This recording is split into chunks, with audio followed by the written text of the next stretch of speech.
Who will win the Tata Steel Chess India Rapid is the question on everyone's mind, and we find out today. Welcome everyone. I'm Tanya Sachdev. Alongside me, Sahaj Grover. Sahaj, excited? Very, very excited. This is the day when we decide who wins the rapid section in both Open and the Women's.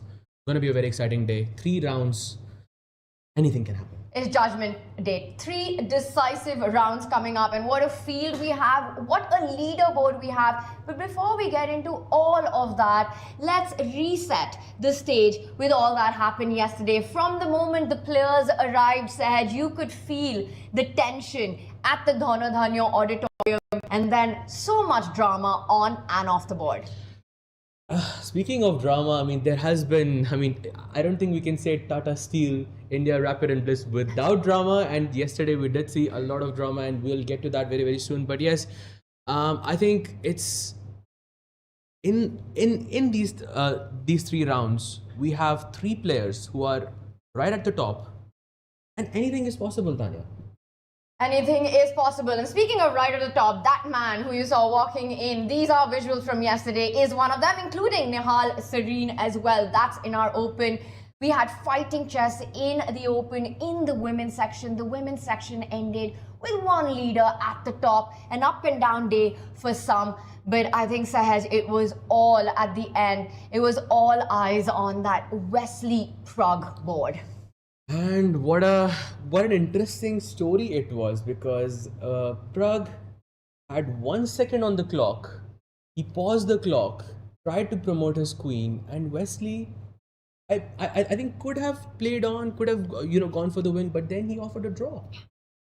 And it was a packed auditorium that witnessed all of that. And this is the final day of the Rapid. So if you're in Kolkata, you need to be at the Dhonodhanyo auditorium. Tension is high, press conferences at the end, emotions running high on the players. Maza aa raha hai, just the way it is every single edition of Tata Steel Chess India. And of course, the big news everywhere, the big debate was coming to that Wesley Pragg board. What happened in the end? Absolutely, and there we see it on the board. Pragg having 10 seconds on the clock, takes a moment to think here whether he should promote or not. But he decides a bit too late, grabs the queen and then stops the clock. And then Wesley says, no, you cannot do this. You cannot stop the clock. But then there is some complications, and then eventually Wesley just offers a draw. What are your thoughts on it, Tanya? You saw that we were absolutely in disbelief as the arbiter did step in and expecting Wesley to get the win there. Instead, after the arbiter mentioned to Wesley that he would only be awarded a couple of extra minutes, Wesley decided to not appeal further for that extra point, but instead offered a draw, which was accepted by Praggnanandhaa. And I think we saw there, right? Pragg had at least more than 10 seconds to make that move. The queen was right next to the clock, but he hadn't spotted it. He instead had reached out to grab the knight, realized that he's grabbed the wrong piece. In all of the confusion, he eventually did not have enough time to make that move. By the time he spotted the queen, it was too late. He stopped the clock with just a second. Wesley claimed for a win, but having given only a few extra minutes, decided he didn't want to appeal, he didn't want to fight for that win on technicalities, and instead just offered a draw. Sahaj, in my humble opinion, it almost feels that seeing what happened at the World Rapid and Blitz with Magnus, that win should have been given to Wesley. And been given an extra minute on the clock. Of course, we can all debate about what is the right thing to be done, but we had even renowned arbiter Chris Bird from the United States step into this and say that in such a situation, unless the queen, the promotional piece, is nowhere in sight and a player cannot reach out to it, you can't stop the clock before making a move. I completely agree with you. I think, in my opinion as well, it should have been a win for Wesley. But, then it comes down to whether Wesley wanted to, lodge a complaint against this, but decided not to. And I guess it's the honorable thing to do in that sense. But yes, in my opinion as well, I think he should have been awarded the win, and this could cost him, the championship for this tournament, because he is now just half a point. That half point is what he needed to be tied for the first place going into the final day. Huge big day coming up, and we can keep debating about whether it's the arbiter's decision that's at play here or the players. I think very less is to be put on the players. I think it comes down to the way at the end of it, the decision to just give an extra minute for that pause of the clock. We had Wesley give his reaction at the end of it. Wesley, we wanted to ask you about what happened today versus Pragg. Can you share with us what really happened in the final moments? Yeah, they asked me in the press conference also, but basically the game was very unclear and I had no idea what was happening. I had 39 seconds and Pragg was panicking and he wanted to promote the pawn at d1 queen, but he couldn't find the queen. And he thought he had 2 seconds, and if he kept looking for the queen, then he would have lost on time. I think he had 1 second, half a second. So he just, in panic, he just paused the clock. I think Magnus did that twice in World Blitz, and he lost the game. So I thought I would win, but the arbiter was only giving me a minute or two. I guess I could complain and probably get the win, but I don't want to win. I want to win the game, the position. I don't want to win due to technicalities. So I just offered the door. I had time to think. I had time to think what was happening, and I figured that I could be risking as well, probably. I mean, the best I could hope for the position was a draw, so I just offered the draw. But yeah, basically, some players like to complain a lot. There are players who you just misadjust a piece without saying adjust, or they're gonna complain to death. But I don't want to win that way. I want to win on the game. In the World Blitz also, there have been a couple of players this year and also a couple last year who in time scramble they would make a move, press the clock, but their piece would fall, and I just let it go. Some players would never let it go, but if it's unintentional, obviously I don't feel right to, and I didn't feel like I deserved to win against Pragg. I was better early on, but then it turned around very quickly, and in a time scramble anything could happen. Actually, I could also very quickly get checkmated, because when he played Queen F5, I was gonna play King H2, but then he had Bishop G1, which is mate. But tomorrow will be tomorrow. There's still a lot to play for, and Pragg is Pragg, Arjun, Gukesh, Nihal. They're great kids. Never see even a little bit of arrogance in them. So yeah, they're great kids. Thank you.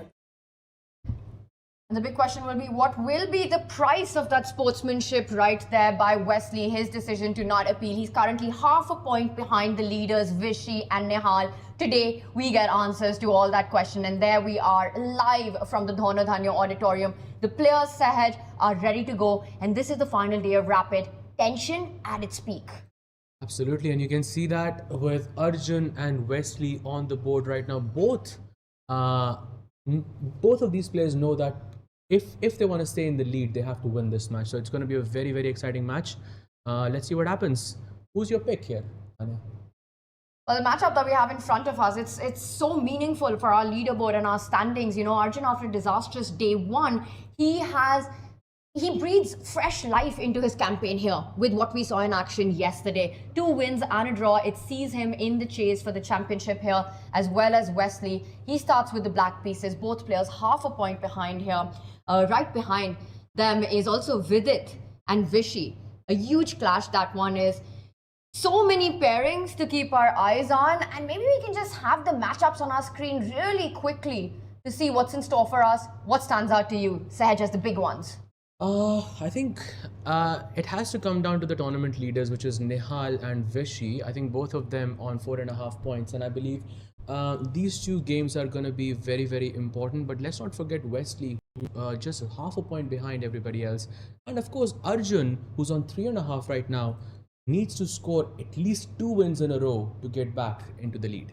And we've got the ceremonial moves which have just happened, which means we are seconds away from liftoff of round 7 of the Tata Steel Chess India Rapid. It's Nihal versus Praggnanandhaa, it's Vishy versus Vidit, Arjun versus Wesley, the most important matchups for our leaderboard. The women boards also lift off. You can see the leader there, Kateryna Lagno against Rakshitta Ravi. Lagno, a huge favorite in this matchup, looking to score and start on a high in this final day. Yep, Lagno already, I think, having a half a point lead above everybody else. And look at that! Arjun goes... I was excited for a second there, but it's one step too much. Yeah, I was expecting the London system there, but he goes for bishop g5. Trompovsky it's called, I believe, Tanya. It is a Trompovsky system, and this is the main line against it. To counter it, you immediately take advantage of that developed bishop by planting your knight at the center of the board. And now the bishop comes back to f4. And one might make a case that, you've just lost a tempo and allowed the black knight to jump forward. But Sahaj, there are cons to having that knight at the center so early on. It leaves weaknesses behind of those central pawns. Absolutely, and you can see Arjun already capitalizing on them. You can always take on e4, you can play e3 and bishop d3, and you can put pressure on the e4 pawn, basically provoking black to take on d2. And this knight, which just invested 2 moves, 1, 2, 3, and it has to take basically 3 moves to take our knight on d2, and that's not essentially very healthy. So right now, Wesley is already out of book, which is a rare sight for me. And Tanya, I have a question for you. And this is day 1 of me realizing this. Do you know what the name of this opening is? It's day 1 of for me. I still have to double check this, but from what I can see, it's called the gossip variation. The gossip variation. I was always calling it the trump. The Trompovsky of getting the bishop out to g5 early, but I think that's when the knight is still on g1, and on move 2 you bring the bishop out there. Yes. But this one is the gossip variation, and gossip has it that there's a lot of action on Vidit versus Vishy and our other leader Nihal's board. I think we have to jump to Pragg versus Nihal, because that opening is definitely going to get a lot of gossip going. No ways. Did he just play King's Gambit, or delayed King's Gambit is it called, or what is this even called? Let's call it a delayed King's Gambit, because we can notice, and let's just do a backup here, Sahaj, an action replay after the King's pawn opening. Here, if you go f4, that is the King's Gambit. You're giving up a pawn. That f pawn is not defended. But instead, Praggnanandhaa first spins the surprise of d3. Not a move that you see often. Nihal says, okay, I'm going to continue with development. And now, you've got f4. That f pawn's defended. And he plays d5. I mean, a pretty typical response to strike in the center, but I have to say, huge risk by Pragg in the opening with the white pieces. And this might be, this is the type of risk that can pay off, or it can also work completely against you as well. But let's see what happens as he goes knight c3, attacking the queen on d5, and Nihal, for the first time I'm seeing him down on the clock against his opponent. And Pragg, he's looking super comfortable to me. But I like this approach that Nihal had of striking in the center with d5 immediately after a move like f4. It's very principled.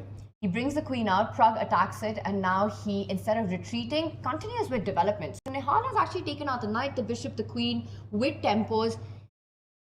I wonder if Pragg is starting to regret his decision of this offbeat opening.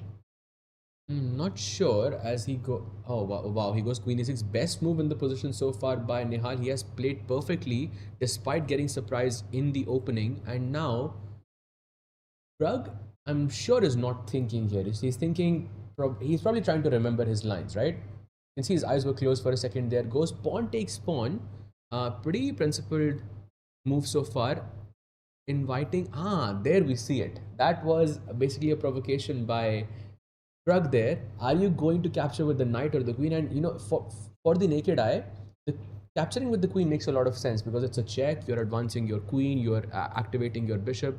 But actually, knight takes e5 was the better move here, which is not simple to understand unless you have looked at this before. But I actually like the way Nihal's handling this opening surprise. He's playing quickly, he's sticking to opening principles, and that's super instructive. When you're dealing with a line you weren't expecting, you continue with your development. You keep the pawn structure healthy and intact. Basically, Nihal has made no questionable decisions so far. Maybe knight takes pawn was slightly more accurate. Maybe it's something that Pragg already knew how to respond to. He definitely did if you go into this opening. I am impressed with the speed that Nihal is showing right now and the confidence with which he's handling this delayed King's Gambit. Absolutely agreed. I think he has been showing pretty good chess so far, but Pragg is looking very scary to me right now. This kind of reminds me that time when Pragg played that delayed Yanish against Vidit in a classical match with the black pieces, and that was absolutely insane to me, and it did end up paying off for Pragg. And this is, I think, it's very close to me, this kind of risk that Pragg has taken. And considering the fact that we're already in the end game where Pragg has maybe 2 minutes extra, I think he's looking quite good. And what an event it's been for Nihal so far, right? Day one, he scores 50%. He's not in the running at the top. And then 100% on day two. 3 out of 3 is what Nihal, is coming out of. And that was impressive what we saw from Nihal yesterday. A full 3 back-to-back victories there, joining Vishy in the lead, slowly but steadily climbing it up, making it all happen in day 2. So he's got form and momentum on his side. Taj, it's a queenless middle game, as we like to call it. Pragg, there was drama, controversy off the board. He's had consistent performance in the tournament so far, currently 1 point behind the leaders, 3.5. He needs to push this for a win with the white pieces. In an endgame like this, or a queenless middle game, do you think that there's more poison than what meets the eye? I think Pragg has very good chances to go for a win here, but okay, depends in the next few moves. I think so far, when you take such a risk in the opening early on, this is one of the most ideal situations you can hope for. There is not much chaos, you have more time on the clock, the position is stable, and you know that you are slightly better in this position and you have studied this more than your opponent. It's the most you can hope for. So I think Pragg will be quite comfortable, I think, in this with the outcome of this opening. And let's not forget, Nihal has a really, really difficult day ahead of him. He's playing Pragg with the black pieces, then he plays Wesley with the black pieces, and then to end the day, guess who he plays? The one and only. Absolutely. The legend himself.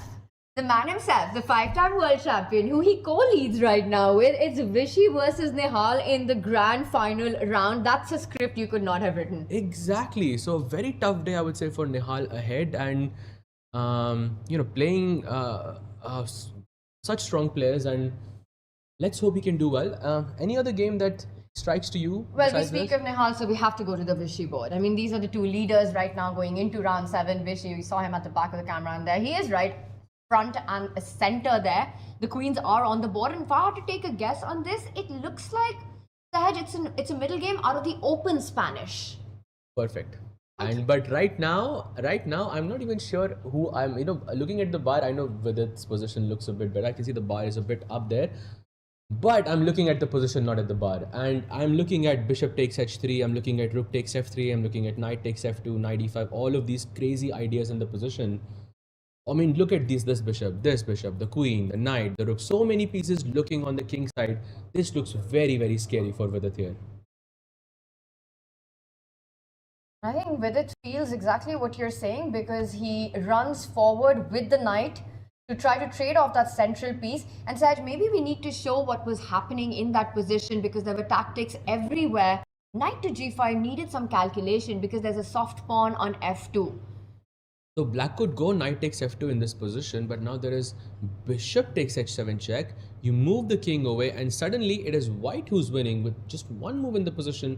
Queen h5, you give a discovered check, and queen h7 is just GG there. So a nice calculation by Vidit there. Goes knight g5, Vishy takes, he takes, and now look at this. This is pure class by Vishy. Yeah, just king h8. Beautiful. Just complete prophylaxis against all of these ideas along the king side. For example, if black ever wants to go bishop takes h3, the biggest problem was, Tanya, that I could go queen takes d5 and it could be a check. So nice prophylactic move there by Vishy. I'm going to point another plus of this move, king to h8. That 8-7 spot that you highlighted earlier, the bishop and the queen can combine and set up a battery against it. It also allows a defensive resource of bishop to g8 at the right moment to defend that pawn. So really, one move, many grooves. That's what king h8 is. Beautiful, beautifully said. I think much needed, I think, in a position like this as well. Saj, can you do a quick action replay from the start of this? We were talking about the open Spanish. It's an opening that Vishy has played for so many years. It's quite different from the standard Royal Pair Spanish openings. Absolutely. So let's take it away. It goes e4, e5, knight f3, knight c6, and this is what we call the Spanish. And Vishy has been playing this recently a lot. And I think we made a point about this yesterday as well, that between Italian and Spanish, Vishy always goes for the Spanish. And Vidit says, now it's time for you to face this opening with the black pieces. He goes a6, the main line, bishop a4, knight f6 happens, and now Vidit goes short castle.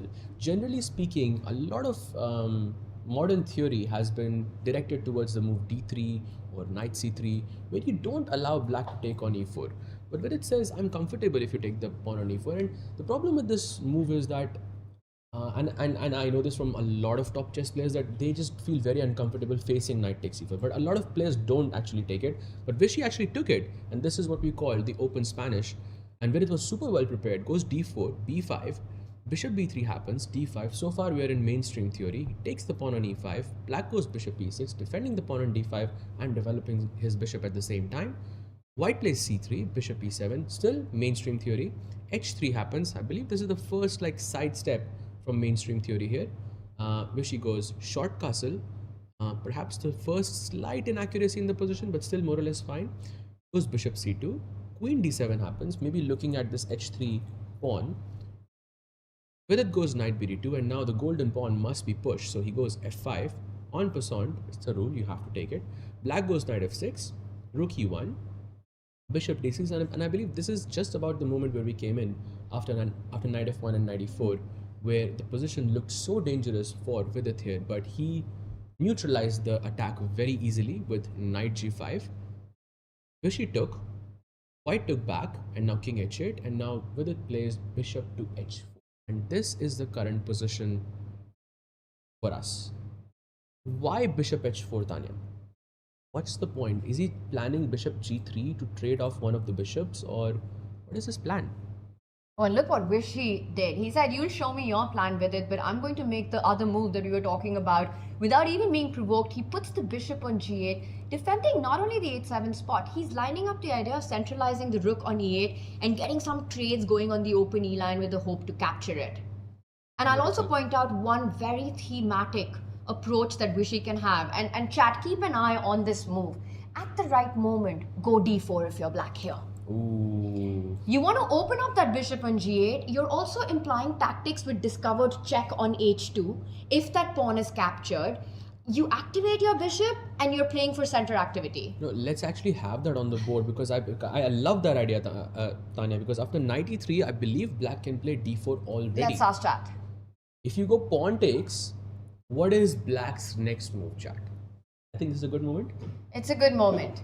It's a good moment. What would you play as black here? As you will have a think on that. Vidit? Tanya spots this, with such speed. It is crazy. I've played these positions with black watching Vishy's games. Oh, growing up. Right. You play the open Spanish as well. Nice. So d4.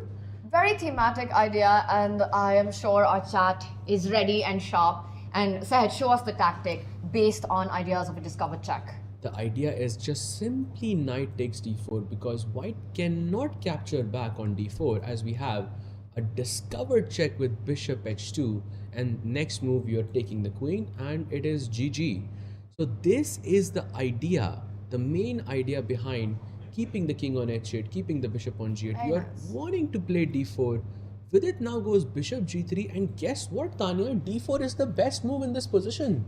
Because now after the trades, you'll simply pick up the bishop, open the queen line and neutralize all of the play there. In the open Spanish, one of black's biggest issues is that central d5 pawn. Unless you push it or get that c7 pawn to join the party from c5, you still haven't solved all your problems. But it looks like Vishy is about to do all of that in a very confident way. And speaking of confidence, it was so impressive to watch what happened on day 2, right? Lost to Arjun from a close to winning position. And that is so easy to go into a spiral after that. But 2 back-to-back comeback dominating wins against Hans Niemann and Murzin just sees him at the top of the leaderboard, showing incredible mental fortitude. Absolutely. And by the way, his match against Murzin was just absolute top-class chess. I mean, that move, Rook A1, even Anish, I believe, tweeted about that move yesterday. And that move was just so brilliant. You just have to appreciate the class of Vishy, because him being winning against Arjun is an understatement. He was so winning. Yes. At 2 minutes extra, it was very easy to just completely go on a downward spiral. But Vishy kept his cool, had 2 wins back to back. Can't expect more from him, yeah. Too much class going on here. It's just been amazing to watch him in action here at the Tata Steel Chess India. And we've got our eval bars right there as well. We see in the open, all the boards are relatively equal. In fact, Wesley, Arjun, it's an endgame, and I think that might be headed soon towards a draw. Sahaj, Pragg versus Nihal as well. It continues where we left it, a queenless middle game, but in the balance. Hans versus Aravindh as well. Equal right now. Vidit Vishy right in front of us. Vishy looks like he's doing everything right. He continues to bring all the toys to the nursery, improves the last piece in the game, rook to d8, and Murzin versus Wei Yi in the balance as well. Should we hop over to our women's section and see what's going on there? Absolutely. Let's take a look. We have Lagno. Let's start off with her game, because she is the tournament leader and she plays against, well, let's say the underdog of this event, Rakshita Ravi, who had a very good day 1, but her day 2 might not have been the best, as she lost 2 games back to back against Vantika and Vaishali. But overall, still a very good performance. She's gaining around 26 points in this event itself. But she has, I would say, a very tough match against Lagno, as she is one of the heavy favorites going into this event. She's playing with the black pieces. And Rakshita is coming off of 2 losses in a row. What do you make of this position, Tanya?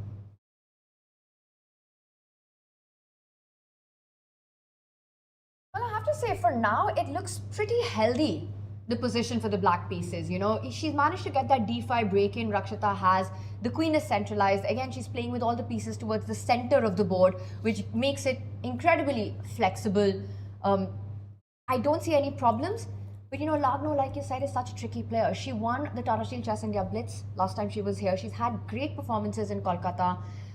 She was 4th in the Rapid, won the Blitz. She's multiple-time women world champion in speed formats, master chess formats. And I also want to say, you know, just doubling down on that, she's the only player, men and women, open and women included, who's undefeated in Kolkata so far. Kateryna Lagno has not lost a single game. Wow, that's a very cool stat right there. Lagno is undefeated. But I have to say, Tanya, I don't like Lagno's position so much here. Like, if I had to choose a color, You want to be black. Of course. Like I think, same for you, yeah? I mean, it's so easy. I mean, all of your pieces are super well centralized. You play rook e8. I mean, it's a good day. It's a good moment to be Rakshita right now, but I'll point out a long-term pro in Lagno's position. It's the bishop pair. If it was to ever open up, if the bishops find some active diagonals, we might see a shift in that. But right now, Rakshita's position looking good. Meanwhile, Vantika versus Divya is absolutely wild, Sahaj, and it's Vantika who's on the push with the white pieces. Also, shout out to Dave Chess there, who mentioned that he was in the Dhonadhanya auditorium yesterday and he really enjoyed the experience. That's awesome. If you guys are in Kolkata, there are 2 more days of Blitz coming up. Today is the final rapid day. Do come down and watch all these great stars in action live. It really is something. It is amazing, actually. Even my mom is sitting outside in the auditorium, so she's also having a really good time there. By the way, mistake by Vantika as she goes e4 in this position.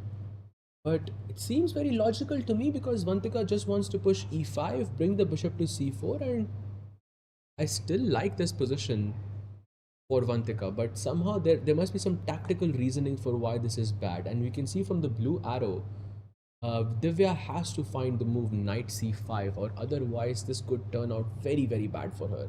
And let's remind everyone that Divya has not had the best event so far.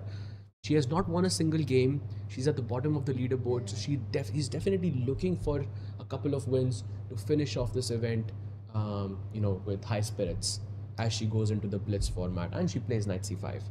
Knight c5 on the board, I think it is also the most human move in the position. You want to provoke that e-pawn to move forward so that you have access towards that d5 square. The knight can jump to that. Not just that, at some point I think Divya wants to try to break with b5, b4. She's also eyelining the b3 check. You know, get your queen to b6, get it to that line, start threatening some some dangerous, potentially dangerous checks before Vantika gets the party started with g4, h4, h5 on the other side. Absolutely. So it's just gonna become a race at some point. Maybe instead of queen b6, Tanya, I was also thinking of just going b5, a5, b4, and you have a hook in this position, and that could turn out a bit deadly for Vantika. All right, and with that, I think let's just quickly look at Vaishali and Carissa Yip. Carissa Yip currently at second position. She's half a point behind Kateryna Lagno. She's playing against a struggling Vaishali, so I think she wants to strike in this one.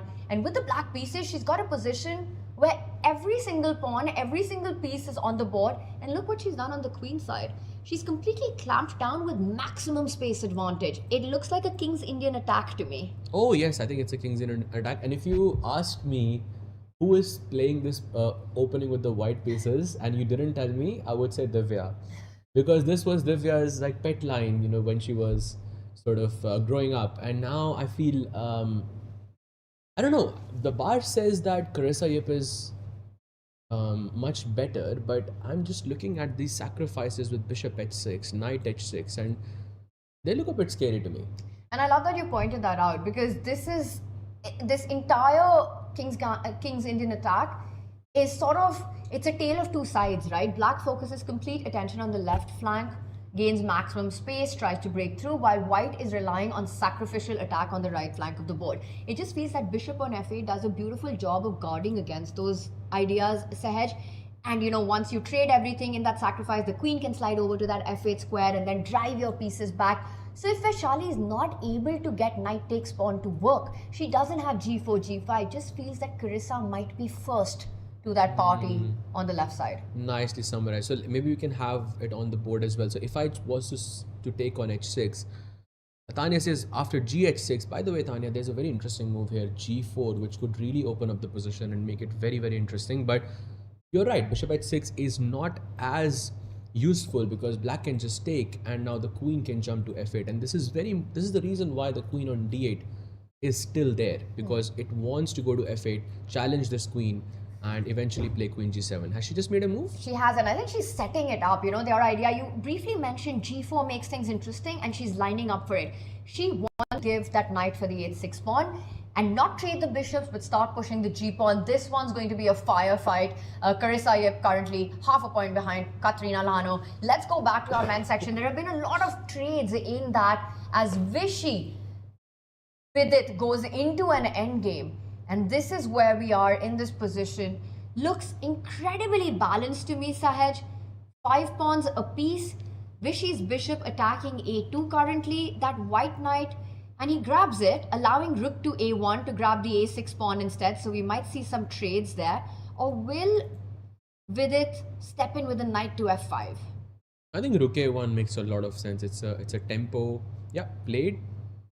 Kick the bishop away as he goes with the bishop to g8, take the pawn on a6, and okay, slightly more comfortable position for Vidit as Vishy's pawns are a bit more broken. There are more pawn islands on as comparison to Vidit's position, but okay, maybe it's not enough to convert into an advantage, but some pressure for sure.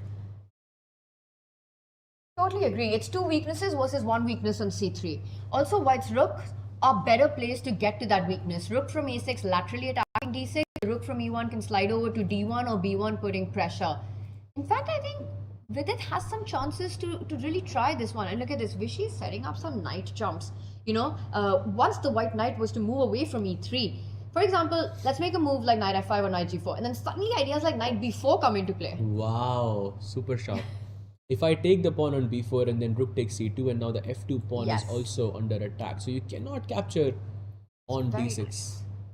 You know, Vishy, it's like you would not think of this move, or it might not even come to my mind, leaving my d6 pawn until Vishy plays it, and then it just makes perfect sense. And then you can't unsee it. Absolutely. So he does go rook c8, and now knight b4 is the threat pointed out by Tanya. Maybe rook b1 here to not allow knight b4 and just to keep some pressure on the b5 pawn anyways. But I'm guessing Vishy is just gonna try to exchange this pawn with this pawn, and he's just gonna sacrifice the b5 pawn, and he's just gonna say, okay, 3 versus 2. Saj, I think, can we just show this? I don't know if it works or not. Rook to b1, which is the most attractive move. Can Vishy go b4 here? I really want to make tactics on the c line work. b4, pawn takes pawn, knight b8.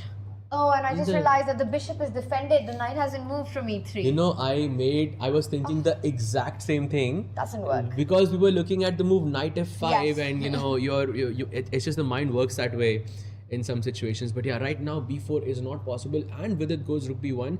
I really think that Vishy at some point is just going to sacrifice this pawn on b5 and then trade off c3 with d6. And okay, he's just going to say 3 versus 2.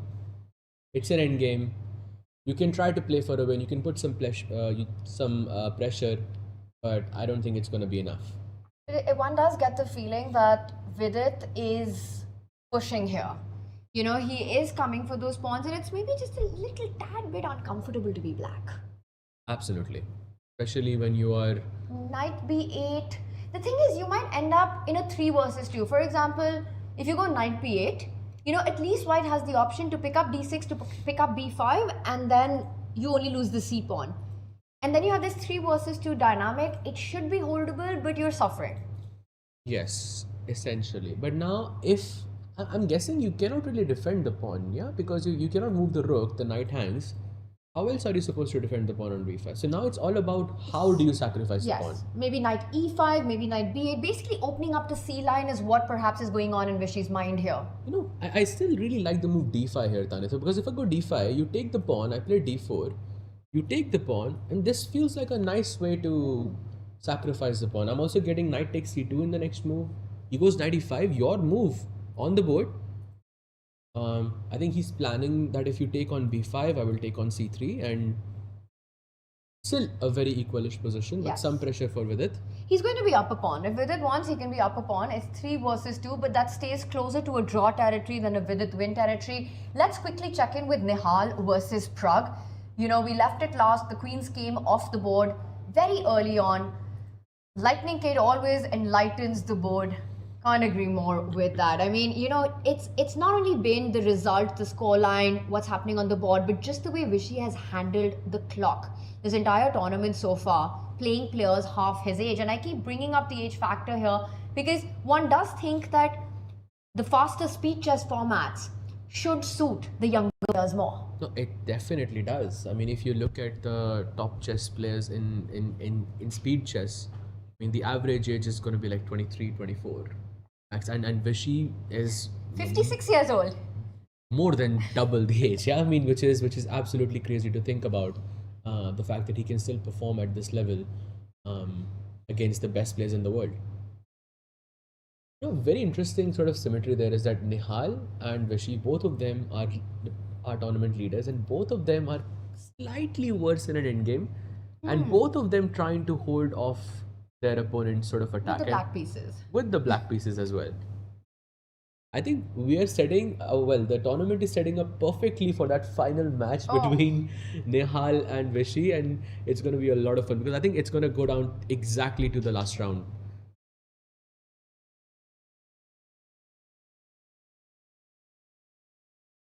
Alright, so you're mentioning that Pragg here has the slight edge. And I'm trying to understand that a little bit more. You know, it's equal material right now, and we see Nihal's last move just defends everything on the 7th rank. The other rook can come to e8, double up. That to me, it feels that this one might be less pressure than what's going on Vishy's board. Because in that, I think Vidit will at least be tangibly a pawn up. I think it's the other way. Really, very interesting. Because I think with Vidit's board, there are less pawns on the board. It's just 3 versus 2. Yes. So, I mean, at least mentally, you have accepted, okay, I'm not going to win this match. I'm trying to hold off for draw, and that makes things a bit easier. For Nihal, I think he still has 3 results in his mind, and there's a lot more pieces on the board, there's a lot more pawns on the board, a lot more room for error for both of these players. And I think Nihal has to be a bit careful. Yeah, there's a lot still left on the board in this one, a lot to play for. We'll come back to this. This is going to be a grind. I want to run to Arjun versus Wesley, another very fascinating endgame with different color complex of the bishop. Currently, Arjun has an extra pawn. It's 6 versus 5. The white rook also hits the c5 pawn. Wesley's last move comes in with a double attack. But it does feel that in this case as well, Arjun's going to go up a pawn at the end of it. I think so, yes. But the question is, where do you put the bishop? And chat, what is the worst place to put this bishop? That's my question to you. The worst place. I notice you love these questions of Yes. what not to do. Exactly. I think those are the most fun. They're the most fun, and they're also very instructive because, very often it can be through process of elimination, and this one's a bit of a trick question. Yes. Did it you is. notice the trick? Yes. Because at first, you know what I wanted to say. Yeah. And then I realized that, wait a second, there's something worse than that. This is actually a brilliant question, Sahaj. The more I look at it, the more I love it. Chad, what is the worst move? Actually, it might be just the worst move in the position. Yeah, it is. It is. Not just with the bishop, it's just the worst move in the position. And there is one, I think, more. It's almost to say white to play and lose. Yeah, white to play and lose. Yeah. White to play and lose on the spot. White to play and lose right Well, now. I mean, you can still sack the rook, but I No, think. but that is not as bad as this. Then I don't have to sack the rook. Okay. That's why. Okay. In one case, I have to sack the rook, in the other one, I don't. Exactly. And Chad is getting it. Bishop f3 is the move which allows for this beautiful f5 check, but it's not a checkmate, of course, because Yes, white can go but rook it's f5. beautiful. But it's beautiful. Indian. I think, Tanya, you were saying bishop d3, yeah, in this position. I know, I was actually going to say bishop to g4. I just thought that walks into the fork of f5, and I realized it's not even that bad anymore. Actually, like, white Might be one of the better moves in the position. white is still fine. In fact, white can still play for a win after bishop f5. That F5, is shocking. Wow. So even if you try to make a mistake, it doesn't happen, yeah? So, That's that is a very sweet way to put it and make me feel better about that. I would not have won that competition, but bishop f3 would lose on the spot. But look at this. In fact, Arjun is sacrificing a whole bishop, but in a different way, Sahaj. He doesn't even touch the bishop. He's gone for rook takes pawn. He's about to give up that bishop. He wants to give a check and start collecting the pawns on the left side of the board. This is Arjun playing for a win against Wesley So. Yup, 100%. So let's have it on the board. Rook takes e2, by the way, is the only move in this position. Arjun goes rook c7 check, only move once again. The king moves somewhere, let's say e8, d6 or f6. Personally, I would put it on f6, but it does block the bishop. Let's just have a move on the board just for the sake of it. White goes rook takes b7, and now we have 1, 2 and 3 pawns for the bishop. And white's king is super active. The pawns are well connected. Black's bishop is not actively placed. These are very important points Yes. that describe why Arjun is the one who's playing for a win here. And it just makes me think about what you mentioned the other day, right? Regardless of the color, regardless of the position, regardless of what's on the board, what's going on, who he's playing against, Arjun always creates chaos. He's the king of chaos. In an endgame like this, with opposite color bishop, he's managed to create an imbalance, which now means it's a 3-result game from being a 2-result one. Absolutely. With Arjun, it's always a 3-result game, yeah? That's what... For me, he's the master of imbalances. He just Decision. So brave and Just- so gutsy. does it by instinct. Yes. That's what is so scary for me. Alright, well, we'll see if this gamble pays off or not for Arjun. Sahaj, let's go back to Vidit and Vishy, because Vidit, he's not gone for that line with an extra pawn which would have liquidated the material further. But I still think there's pressure on Vishy in this position right now. The clocks are ticking. Vishy, as usual, ahead on that timer. He's trying to get the pieces off the board. And you're doing a quick action replay. The white rook came back. The black rook went forward, hitting the bishop right now. There's an attack on the rook and the knight. And this is Vishy to play. The knight, thankfully, is defended by that bishop on g8. What Vidit is aiming for is to trade his bishop for the knight and then win the d6 pawn. He wants to keep a pawn advantage, but also with a knight versus bishop imbalance. I think that makes a lot of sense. This is why I'm a bit confused as to why Vishy did not sacrifice the pawns. Well, exchange the pieces and then go into the simpler endgame. But now I think Vidit's chances are definitely quite decent here. You know what? I had the same feeling, but now I feel like I'm eating my own words, because the way Vishy's placed the rook, firstly, it's not going to be easy to capture on d6. Second, there is a proper x-ray on the f line. The rook from d2 and the rook from f8 really hit on that f2 spot. The golden pawn for a reason. So, but it's not that simple. If white can definitely take on c4 and black will capture back. Oh, by the way, he does not take on c4, and that has to be an inaccuracy, because correct me if I'm wrong, Tanya, can I not just play g6 and hello, golden pawn? Golden Pawn is saying, hello, is it me you're looking for? Shout out to Adele. Wait, he does not play it. He goes knight to e5, and that is a big mistake by Vishy, because as we can see from the blue arrow, knight takes d6 is what Vishy missed. You know, the way he reached out, he was reaching for the knight. Sorry, Saj. Yes, absolutely. I think Vidit has seen it and Vishy has missed it. Yeah, he's going for the knight. He is definitely going for the knight.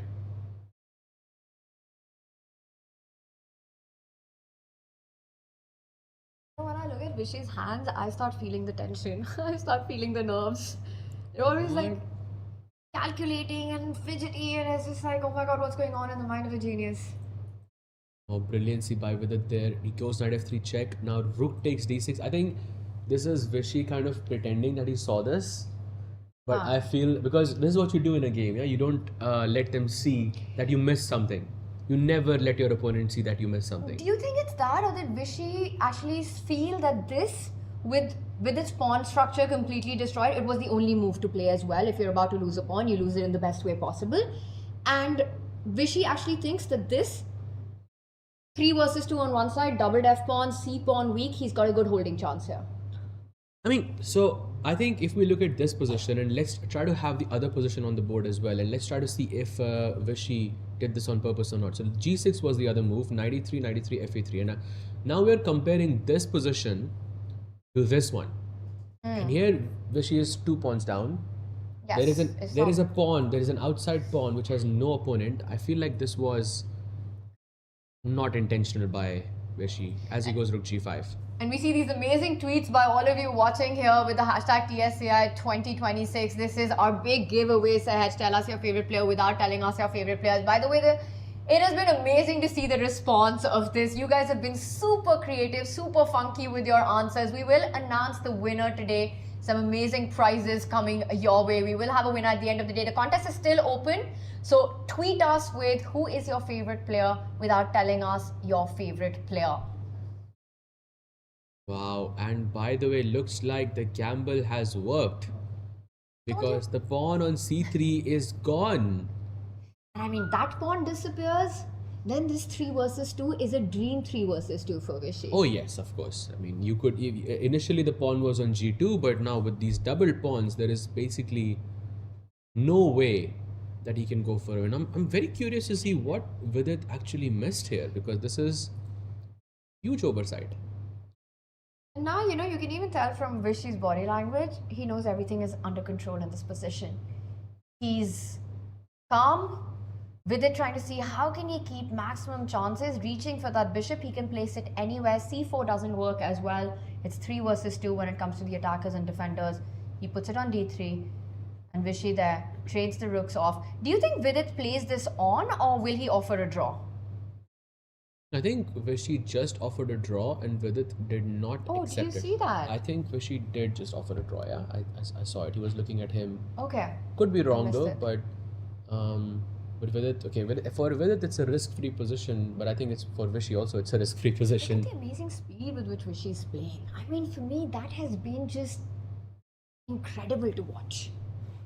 You know, he's got a 3.5 minute advantage on the clock right now. He quickly got that g-pawn moving, blunted that white bishop, got the king towards the center of the board, is finding that perfect defensive setup. And so most likely this one will end in a draw. Meanwhile, the other leader, Pragg versus Nihal, is also quite tricky. And I think that one not so close to a draw. Yeah, I think the game is on. Pragg having very little time on the clock. He goes king b1 with 15 seconds. This could heat up very quickly. The position is more or less calm, stable. And we can also see our evaluation bar of all the boards down there. So it does feel that Arjun has that slight advantage. That gamble of the piece sacrifice for 3 pawns is paying off so far. But we'll stay to our leaders right now, you know, with the clock sticking low. Nihal currently under 30 seconds. Pragg as well. I think this is anyone's game right now. A lot of twists and turns lie ahead. Yes, 20 seconds. Has to play fast. Pragg with no time on the clock, we know what can potentially happen. Almost like feels like it was just yesterday. Wonder why. Goes rook f5. Pragg play fast. 10 seconds. He goes rook to e1 there, pinning the bishop. Let's also explain to the chat that Pragg has a slight pull in this position because Nihal has this isolated pawn on g7, and it's not. It can become a passed pawn if it's a king pawn ending, but with all the pieces on the board, this is an isolated. It's a weak pawn. It can be targeted, unlike the other pawns, and that's what Pragg is banking on. Let's go full screen on this because we can also see Vidit and Vishy in the background there. So whenever the handshakes happen, we're expecting that one to end in a draw. We can watch that unfold in the background. Meanwhile, this one, no handshakes coming in anytime soon. A sacrifice to trade off pieces, gives up an exchange temporarily to land a fork, and that g7 pawn. I think that's a great point you make. That's what the fight is about. He's going to go rook e. It's about to get taken. Rook e7, there was a stake and bishop g5. Bishop g5. And now we just lose the pawn on g7, and there's a bishop versus knight imbalance as well. So and this is 4 versus 3. This is Pragg making a lot of progress in this. Oh yeah, progress indeed incoming. By the way, there is a slight error with the DGT board. This was the position. He went rook g7, so the square is on g7 here. I'm going to try to make the moves manually. Gives a check. King a2 and knight e6 is what happens on the board. He is indeed bringing his A game right now. As Nihal looks ahead, I think he's checking out what's going on Vishy's board right now. As he was looking at the background there, he comes back with his knight. He looks like he's quite comfortable and confident about this hold, but this is not easy. A 4 versus 3, a bishop versus knight imbalance. This was the dream that Vidit had against Vishy. Oh yes, absolutely. He goes rook g2. Okay. King comes out to d7. By the way, Sahaj, does he win or no? you know what? I don't know about this, but I think Arjun wins against Wesley very soon. Do you want to quickly jump over to that? This game will go on for a while. Absolutely. Let's go to Arjun versus Wesley. What a decision it was by Arjun to sacrifice a piece for 3 pawns. Right now, he's about to win that piece back. What happened here? Rook takes bishop, king takes bishop, and that's simply one extra pawn for Arjun. He's right now deciding which piece to recapture with. Yeah, but Wesley, something forced him to give up his material back. Amazing play by Arjun. And Saj, maybe you'll break this game down for us as we go into that break before round 2 starts to see what really happened here. We definitely should deep dive into that position where he decided to give up a piece for 3 pawns. He goes b6.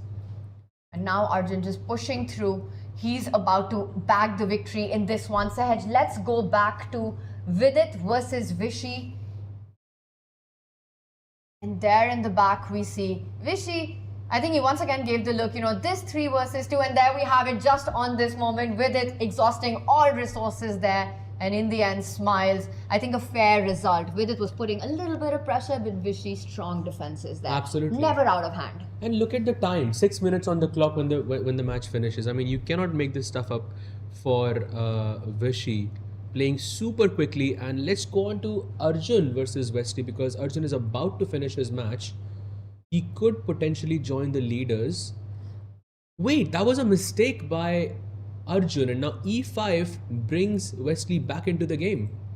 Wesley So finds a way back. Arjun made the most natural move in the position, and that's what the clock tells you, right? You look at that and just how easy it is to make mistakes when you've got no time on the clock. And this is what happened to Arjun. 1 inaccuracy, and look at that. What Wesley wants is to trade off the A pawn for the B pawn. He's saying come and take it, and then 3 versus 2 with Wesley's king on G6 will end in a draw. That's an easy hold. Absolutely. So if he goes rook A7, for example, just take B6. Just take B6, you take on A4, 3 versus 2 is very easy to hold. We're going to see this being played out.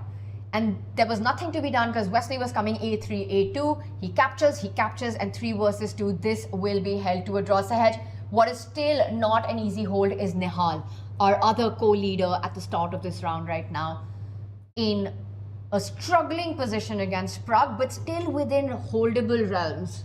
Yes, but Pragg played his last move with 3 seconds on the clock. By the way, there it is. Wesley and Arjun have agreed to a draw. Arjun didn't see any point in continuing that 3 versus 2 rook endgame, conserving his energy. And as we go back to Pragg versus Nihal, where Pragg has a very genuine chance to play for a win with the white pieces. And with Wesley's draw, it means he stays within striking distance of the leader. Vishy has drawn his game. Wesley draws his game from a dead lost position. Maybe it is the goddess of chess, Carissa, smiling on Wesley after what happened yesterday. You showed sportsmanship there, and you will save this one. The law of averages. Yeah, karma, indeed. White goes king c1, and he goes knight c7. Maybe he can still hold this, Tanya. I am not liking this for Nihal so much. I don't know. I feel like having this bishop and knight imbalance in this position can be a bit deadly. Saj, I think let's quickly go to Hans versus Arvind. We see the evaluation bar there suggesting that Hans is close to winning right now. By the way, Volodar Murzin scores his first win at the Tata Steel Chess India, and against none other than the giant, than the Chinese dragon there, Wei Yi. I mean, if someone had to say that Volodar Murzin is going to score his first win against someone, Wei Yi would be the last person I would guess. Yes. He's so solid. But yes, great result for Murzin there, getting his first win. And now Hans playing against Arvind, also looking for his win. And if he wins, he's also going to be on 4.5, joining pretty much Wesley, and only going to be half a point behind Vishy and potentially Nihal. So the tournament is completely wide open if Hans wins this. And I also want to point out, Hans is one of the contenders, but he needs a series of wins to really join at the top of the leaderboard. He had a tough day too. He'll get this one. He'll need a strong showing in the next game as well. Arvind at the bottom of the leaderboard. So let's go back to our leader. Nihal versus Pragg right now. And look at the speed with which the players are playing. Pragg, he's got an extra pawn in the position. But for Nihal, 31 seconds, that's an eternity. Meanwhile, for Pragg, he's playing on his final seconds. And isn't that pawn just hanging on b4? No more extra pawn, right? Yeah, no more extra pawn. Sigh of relief for Nihal there. And this is a very critical moment. Is Pragg still gonna play? Because this could be dangerous for him. I think this is where you maybe just try to bail out now. I want to point out that 8 passers will start looking menacing once it goes up the board. It just feels a lot stronger than that D passer that, that Pragg has right now. But the fact that Pragg did not trade the bishop for the knight,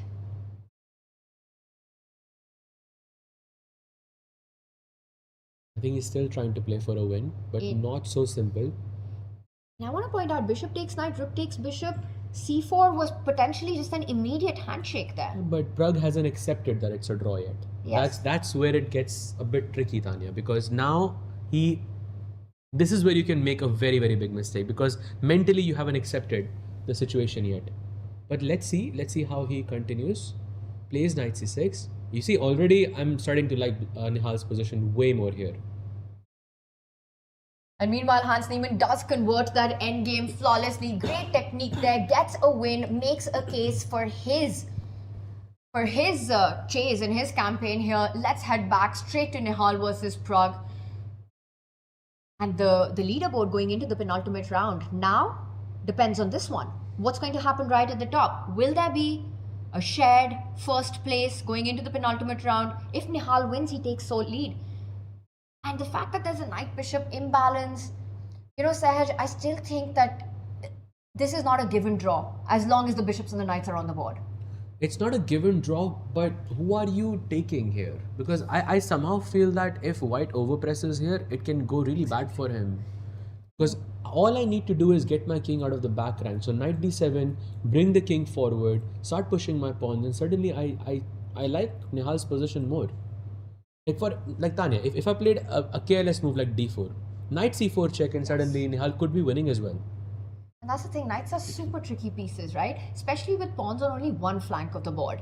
If you had pawns on the right side as well, I think Pragg would be the one pushing for the win here with the bishops.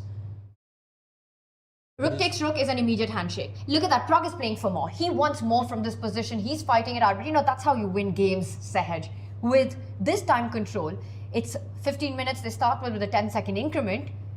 Anything can happen, and Pragg believes in his chances. But if he believes in his chances, he needs to get the d pawn moving up the board. Knight takes pawn was a big threat. He moves the bishop away. Yep, that knight takes d3 and rook takes e3. I mean, Nihal being sneaky here, but Pragg does not fall for it. Retreats the knight back to d7, goes king b3, and now Nihal is looking for a way to bring his king forward. But it's not possible right now because the knight on d7 is under attack. Should he just wait? Like rook c6, rook g6 makes a lot of sense here. So any trade, rooks or knights, gets closer towards that result that Nihal desires, which is a draw, which would mean that Vishy and Nihal continue their lead at the top. Yes. If Nihal loses this position, Vishy would be the sole leader going into the penultimate round. That is insane, but I think the more insane part is him actually losing this. I don't think he's gonna actually lose this. Very, very difficult. Goes rook e7, by the way, and king d8 or king c7 is possible. This is the lifeline that Nihal was looking for to activate his king. That's the only problem in the position. He doesn't do it. He wants to set up rook e5 next. He wants to force that trade of the rooks. Nihal says not going to allow it. Pragg even. Let's bring the king out. Plays a5. Okay, no access to the king. Also advancing his own pawn. a4. I would avoid a move like a4 for now because king b4 activates my king, puts pressure on b5 and a4. So I would keep this pawn on a5 at bay. I think it looks very good. The point of a5 was probably not to push a4, but just to keep that king, stopping that king from moving forward. So he keeps the position under control. He'll only push a4 if concretely it is working. If you have a sequence of moves ahead, he improves his position of the king. Nihal does. But it's clear that it's Pragg who's pushing in this position. He had about 100 chances to bail out, to go into the next round, but he keeps playing on. I think he's been trying to play for a win. As he goes knight c5 check, and Pragg, again, if he wants to draw, he can just take the knight on c5. But he does not, and I don't like the direction this game is going because I feel like this could go badly for Pragg. I'm getting a bad feeling about this, Tanya. He goes b4, like he's making all the right moves, Nihal. And if we compare this position from, let's say, 10 moves ago, it was like this. And look at this, only black's pawns have improved. Nothing else has improved, nothing else has changed in this position besides black's pawns being on a5 and b4, and white has made no progress. It's as though Pragg is over-ambitious and he's doing everything to improve, but like you said, he hasn't really done it. That d pawn is still on d3. Your king is still only on the second rank. You've just been shuffling the rook and the bishop, and look at those two menacing-looking pawns now. And the thing is, whatever the bar says, you know, playing on seconds, this starts to look quite tricky and scary for white. Yes, absolutely. He goes bishop e3. I'm not even sure what his plan is because d4 just looks bad because the knight e4, knight c3 aa jayega, and then a3, a2 looks so scary. 7 seconds for Nihal. He attacks the bishop. Bishop takes knight, I still feel, is just your safety button. Okay, bishop takes c5 is a safety button, but he's still playing for a win. He goes bishop d2. Okay, now the pawn on b4 is attacked. Some hope for Pragg here. Gives a check, forcing the king to move either backwards or on a2. But the question, how will he defend b4? Will he retreat with his...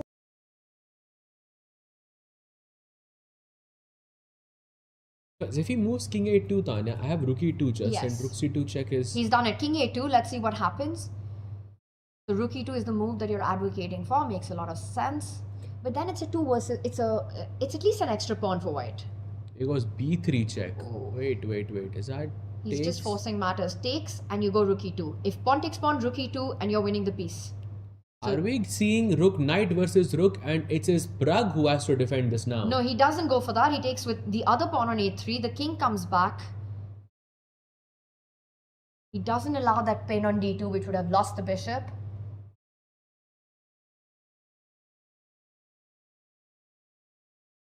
Now he goes king c7, attacking the rook on d4, and look at this. There's a no tactic with rook d4. You know, you were saying rook knight versus king. I think rook bishop versus rook is a very likely outcome in this. And if if that happens, it's not something you really want as black to defend rook, bishop versus rook. Yeah, it's definitely not ideal as he goes rook e2. And look at this with king King c2. Ooh, look at this tactic. Beautiful. Rook d2 is actually a draw here. And I think this might play out. So let's just see that happen. This will play out. At the end, the knight will give a fork and it's Nihal with the opposition. And there we have it. The king will eventually step up to d6. Yep.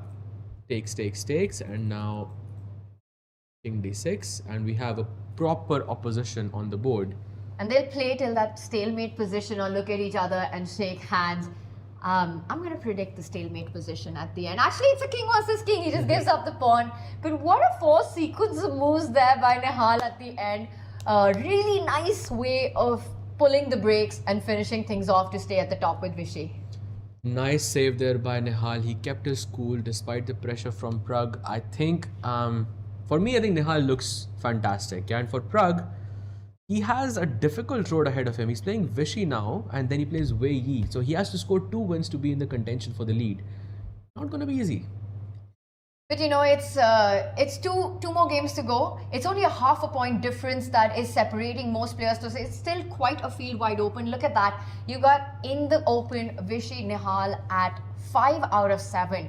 What a score that is. Can we just point out? 5 out of 7 in this field. Incredible run by both these players.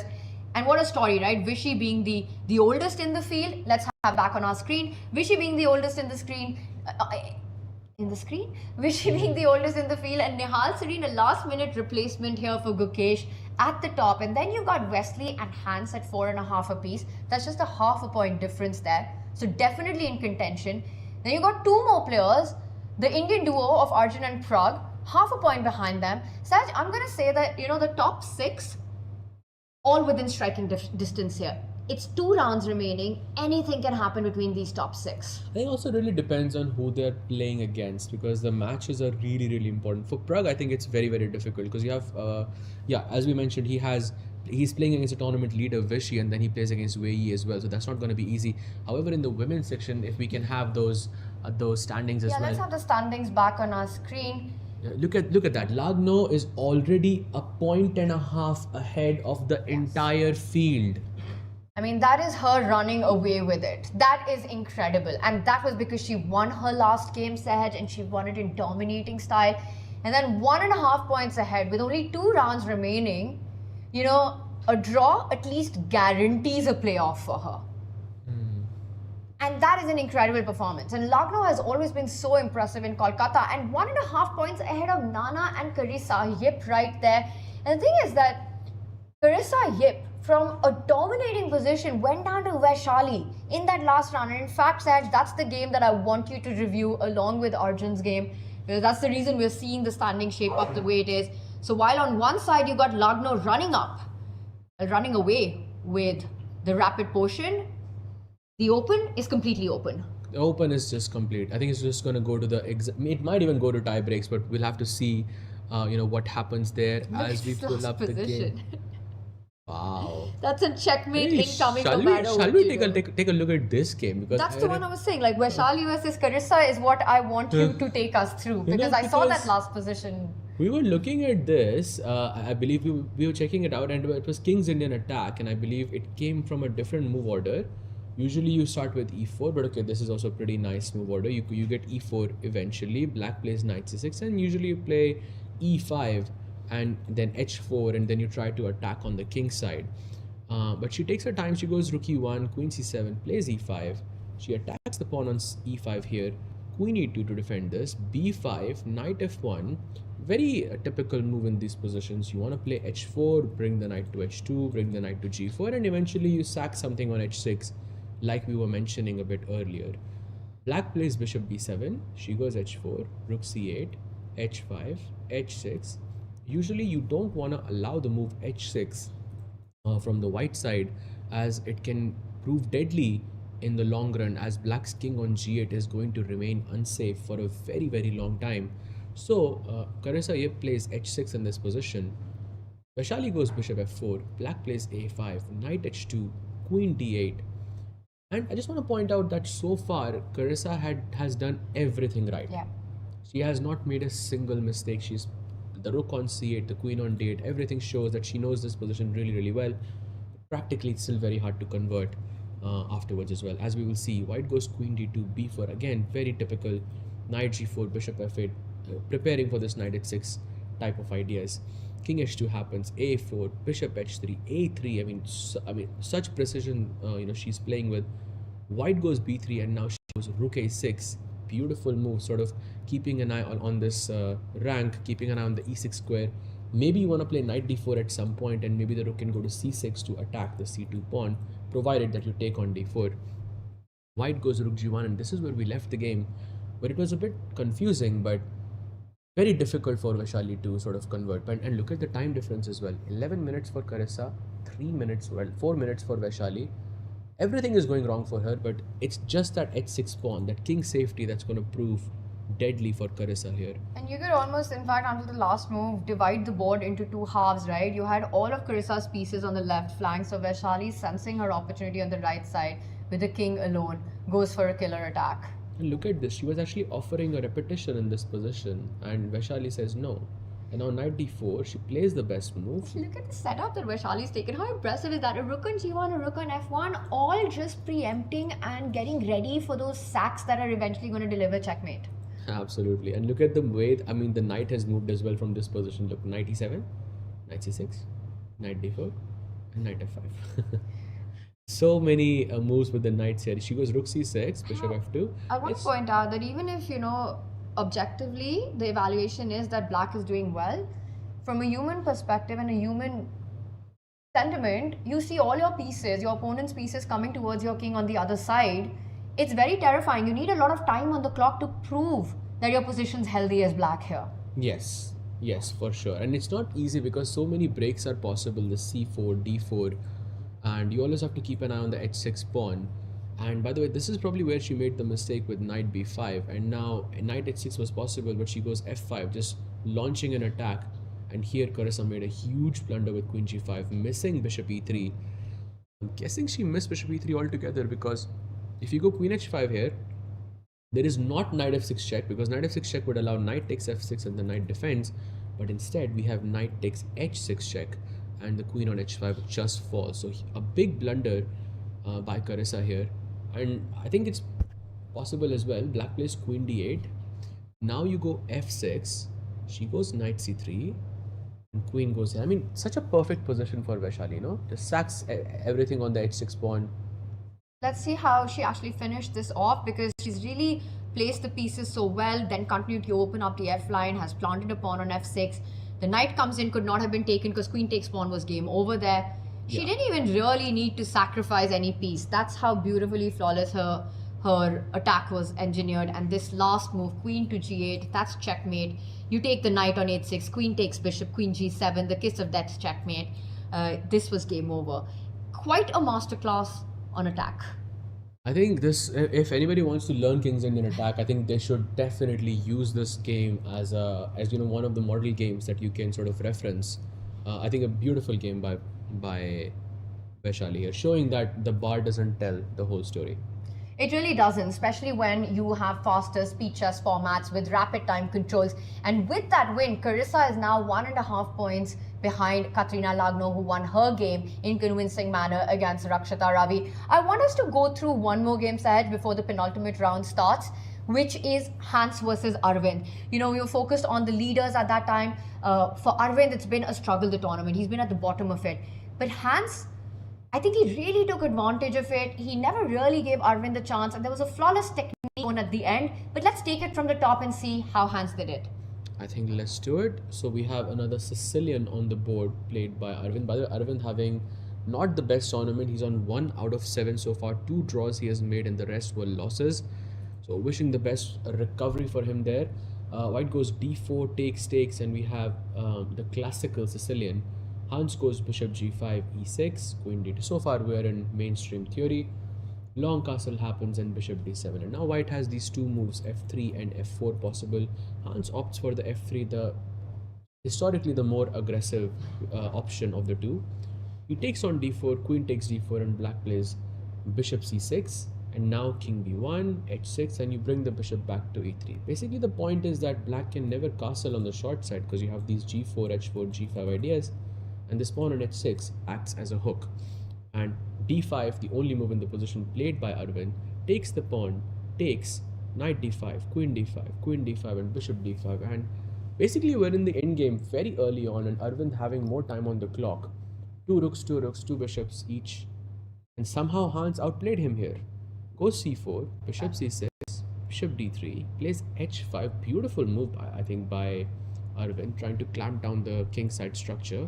Plays h3, long castle. Very interested to see how Arvind actually lost this because... Yes, I was saying the same thing. I mean, you can see the dark square holes there, a slight lack of coordination development in Arvind's forces here. And I wonder if instead of that h5 move, it was time for him to develop his pieces. Because it just feels like the rook on h8 just took a while to come into the game, Sahaj. But totally agree with you. How did Hans win this? Let's take a look. Some crazy technique there. So a3, bishop d6 puts the bishop back, not allowing this rook d8. Very healthy position for black. Takes. How do you win this as white? Is crazy to me actually. King c8, b4.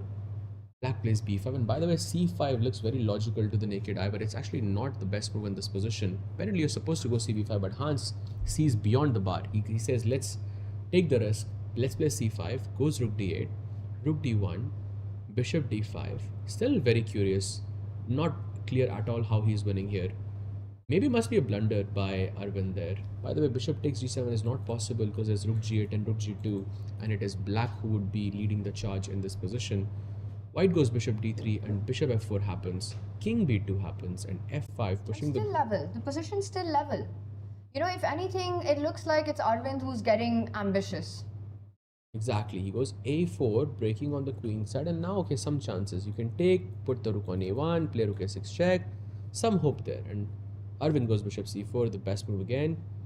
Bishop e4 check, nice tactic. King c7 avoided, takes, and now bishop c6. And now Arvind was the one who had a realistic chance of getting a win here, but he just played h4 in this position. Not bishop f1. Was bishop f1 a possibility? g5 is very strong here apparently, okay. and bishop f1 you can play in the next move. I think because you don't want to give up the pawn on g7, and this is what what Hans actually went for. King c7 takes the pawn, puts the bishop back, and now he attacks the pawn on g2, and he goes bishop f6, bishop g3, and now this is probably the move which he missed.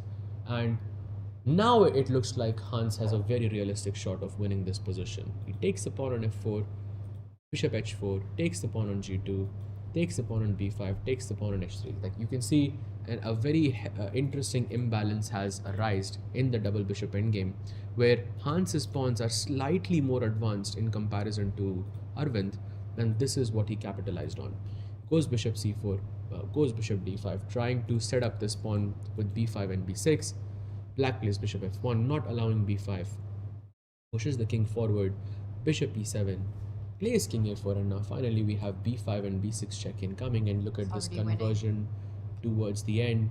I think it's at the end probably for Arvind it was just in time pressure managed to lose, yeah?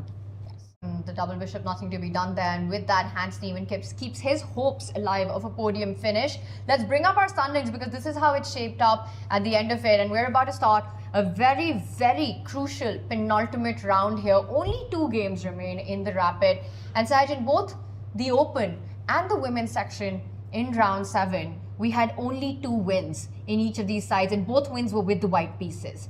This is where we stand: 2 wins, 3 draws in both of them, and Vishy, Nihal at the top with 5 points. You've got Wesley, Hans just half a point behind, and then another half a point behind Arjun and Praggnanandhaa. Vidit at 3.5, I think he's looking for a strong finish, but he needs 2 back-to-back wins for that, along with, I think with Wei Yi at 2, that's where we can cut off. The top 7 is where we can cut off the field for that podium finish at the end of it in the Open. Yeah, the top 6 or maybe even top 4 could be for me, especially with just 2 rounds remaining. But it comes down to the pairings, who is going to play against whom. And by the way, the Vishy is going to play against Nihal in the final, so that's going to be very, very important. As we can see, the Open pairings, if we can have that on the screen, there we see it. Which match appeals to you the most, Tanya? It's got to be the center stage, the center court match right there, right? It's Vishy versus Pragg.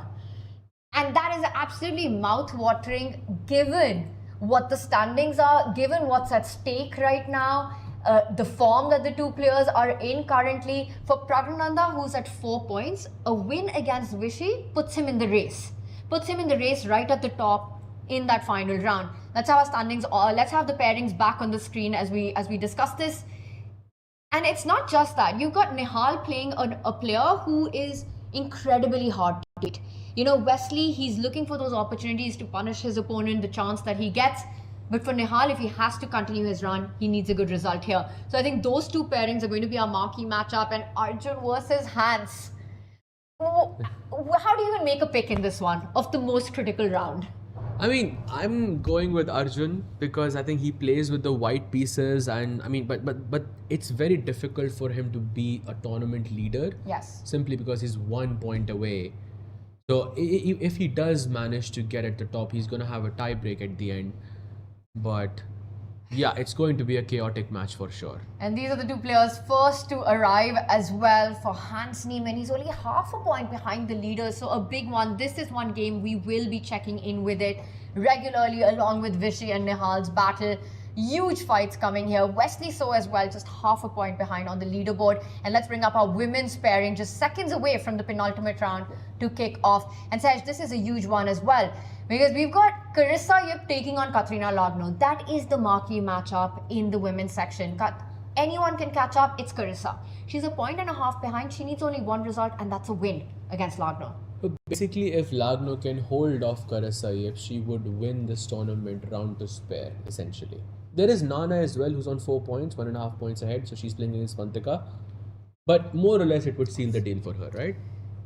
So fair to say that Carissa versus Lagno is going to be our marquee matchup in the women that we're going to be focusing most of our attention on. And in the open section, it's going to be, well, three big pairings that we've got with Vishy against Praggnanandhaa, Nihal against Wesley, and that is absolutely huge for both these players. And then finally, Hans versus Arjun. Wow. Gonna be an interesting penultimate round between these two players. I wanna put a poll out into our chat. You know, we've spoken about the three big matchups we've got in the open. It's once again just gonna point them out: Vishy versus Pragg, Wesley versus Nihal, and Arjun versus Hans. Which one is chat most excited to see, Sahaj? Is the answer I want. I want to see which is the game that they really feel will have the fireworks and the one that they would want to watch. I mean, when it comes to fireworks, I think Arjun versus Hans is right up there. And maybe Vishy versus Pragg as well, actually. But yeah, would love to know what chat thinks. Chat, do let us know your thoughts. What a generational clash that one is that you pointed out. Vishy taking on Pragg. Well, every game of his is a generational clash here. And we see a generational clash in front of us as well on the screen. The two players who have a good chance. Of course, Lagno 1.5 point ahead of everybody else. Carissa Yip with the white pieces has maybe her last chance to catch up to Lagno. The question is, can she do it? And let's remind everyone that this is the last round to put your entries for our big giveaways ahead. There's a Diamond Chess.com membership to be won. There are very cool Tata Steel Chess India merch to be won. T-shirts, caps, coasters, a keychain that you really like. All of that will come the way of one winner. Tweet us with your answer on X, and it's time to go. It's time to go as Vishy starts with the King's Pawn opening. Use the hashtag TSCI2026 with your answers of who is your favorite player without telling us who is your favorite player. And look at that, Pragg is now my favorite player. He has just played the Alekhines defense against Vishy. You had to tell us who's your favorite player without telling us though, so you couldn't have said Pragg. But he has just become my favorite player after this choice. I mean, Alekhines defense. I mean, look at the risks that he's taking. In the first match, he played that delayed King's Gambit, or you know what? Yes. I don't remember the exact name of the opening, where he played D3 and then F4, and now he goes Alekhines defense. I mean, he's definitely trying to, complicate the situation early on, and he's trying to play for a win against everyone. With the black pieces, when you play an opening like the Alekhine, you know that Pragg wants a game against Vishy. He is okay playing an objectively not the most solid choice, not the best reply to e4 best by test, but instead just wants an offbeat game. And Vishy, he's ready for it. I mean, he's got so many years of experience. I don't think anything is really a surprise for Vishy, Anand. Of course. I think he is very well versed in these sidelines. As Pragg takes the pawn on d6, Vishy goes bishop e2, and he goes bishop g7. Just simply short castle, put the knight on c3, put the bishop on e3, and white enjoys this space advantage with the white pieces. So Pragg and Vishy starts with a surprising Alaka, and we'll jump back to it. Let's do a quick opening roundup here, Sahaj. Let's move on to our other tournament leader, Nihal versus Wesley So. And another very interesting opening choice in this one. Wow, if we can have it, there's e4, e5, knight c3, knight f6, and now he goes d4. Wait a second, oops. Let me just switch that. And this is the position. Knight c3, knight f6. He goes switching. 1 second. Yeah, this is the position. White goes d4, takes, queen takes d4, knight c3, and queen d3. I feel like it's a day for the delayed openings, yeah, because generally you play these d4 variation like e4, e5, d4. It's a gambit that I believe it's called the center counter gambit or something like that. And I think Wesley also taking huge risks in the opening. There have been some more moves ahead, so let's get up with the action here. The bishop came out, the queen slides over to the G line.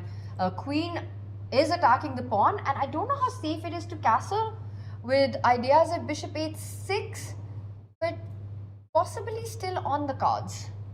If I went short castle in this position, white goes bishop h6. This could prove to be a bit risky, yeah? It's far from over because you can move the knight and defend that G pawn. You know, knight e8 is then knight h5, like you're pointing out. Knight h5 I think is very good. Queen Knight e8 is a mistake here, like a huge one. So, a bit risky. And look at that Wesley trying to remember his theory as it is Nihal's move still. Wesley, I think he's just checking out what's happening on the other games. You know, he's half a point behind on the leaderboard, so he is keeping an eye out on the action. Nihal, in fact, does go for the castling option that we were discussing. And let's see if Wesley slides the bishop all the way across to h6. Yep, now the question is, does he go for bishop to g5 or does he go for bishop to h6? Two active squares for the bishop. He goes the long way. Okay, Checkmate in one threatened. Now this is a very difficult situation for So Nihal. you were mentioning that knight e8 in fact is a great mistake here. Yes. You can see from the blue arrow, it's the only move in this position to keep things balanced and not an easy one for sure. If you play knight h5 in this position, you are always afraid of these queen g4, queen takes h5 type of moves. And knight e8 just feels more logical. It was the first move that I instinctively wanted to make, was knight retreating all the way to e8, get your queen out to f6 and just say that I'm going to drive that bishop away. Knight on h5 just feels soft. Exactly, it feels just weird. But it is the best move in this position, and afterwards if you go queen g4, there is a nice tactic in this position. So if Nihal doesn't find knight h5, he's clearly worse, knight e8, and he goes for it. He finds it. Why was knight e8 bad? What was the move that would give Wesley an advantage? I think it's just a passive position Just for a very Nihal. passive Just you go long castle in this position, knight f3, bishop d3, and okay, you have a very solid Right. attack. And now there is a tactic in this position, by the way. If you go queen g4, for example, there's bishop takes f2 check. And if you capture king f2, there's queen f6, and suddenly the bishop and the king are under attack. And perhaps this is why the knight was needed on h5. And this Do is not allow this. a very important resource because I think without it, knight h5 does not make sense. Queen g4 would be very, very strong. Exactly. And now Wesley, for the first time, takes a long think. And now I think he just has to play something like queen g5 or queen f3, and either ways we are headed towards an endgame. So queen g4, bishop takes pawn, and Nihal is the one who's going to be pushing for the advantage. He's basically winning. It's winning, wow. Yes. Okay, so Wesley with a decision to be made here. Uh, Saj, as he thinks, I'm expecting him to take a few, well, at least about a minute or two. Let's head back to. Let's look at maybe Arjun versus Hans. That's a. Yes, let's check in with Arjun and Hans. Again, Hans is half a point behind the leaders, Arjun a whole point behind the leaders. It's pretty much a must-win game for both these players. Arjun having double bishop advantage, so he does have that imbalance that he likes. Now he goes bishop e3. Maybe at some point he can sort of solidify the structure with g2, f3, e4 and go short castle. And okay, in the long term, he's gonna have some chances to play for a win here. I like Arjun's chances here. Very difficult for Hans to play for a win. It does feel like that position that White can be very pleased with. It's almost risk-free. You know, at the right time, you also have the break of f4 to open up more diagonals. You can prepare it endlessly and then strike. So it's an open position, bishop pair, till that's not neutralized. I think slightly better for Arjun out of the opening, as you said. Yeah, I think Arjun looking very comfortable. Meanwhile, Vishy is expanding his advantage against Pragg, and he could potentially be the tournament leader. But actually, no, I spoke a bit too soon because Pragg. I'm looking at Pragg's time, and there is no way that he has that much time without it being his preparation. And the queens are off the board, and even just the position. Like you said, clock tells half the story, position tells the other half of the story. The queens are off the board. Black is one move away from completing development right now. The black knight ready to pounce to that central d4 square, which has been weakened. Maybe you can do it immediately. I think Pragg's done a good job here out of the opening. You know, as we came to this game, I think Vishy had committed an error. So queen takes d8 was the error in this position. He had to go something like c5 or queen c1, which are not easy decisions because you are thinking, I have this queenside majority, my pieces are better developed. Let's go into the end game, and I'll enjoy some slight advantage there. But Pragg, I think, knows that this queen takes queen was a mistake because now he's thinking it was his preparation so far, and I think Pragg is on the front here for sure. Pragg on the front foot here. Well, at least a very healthy position. Vishy looking around looks pretty cool and calm himself. You know, pretty chilled with what he's gotten. I also want to point out that Wesley did in fact find the move that you were talking about, the queen sliding over to f3. So let's just have that on the board. Wesley versus Nihal, super critical for the standings here. He attacks the knight through the right square, not allowing the bishop takes pawn tactic.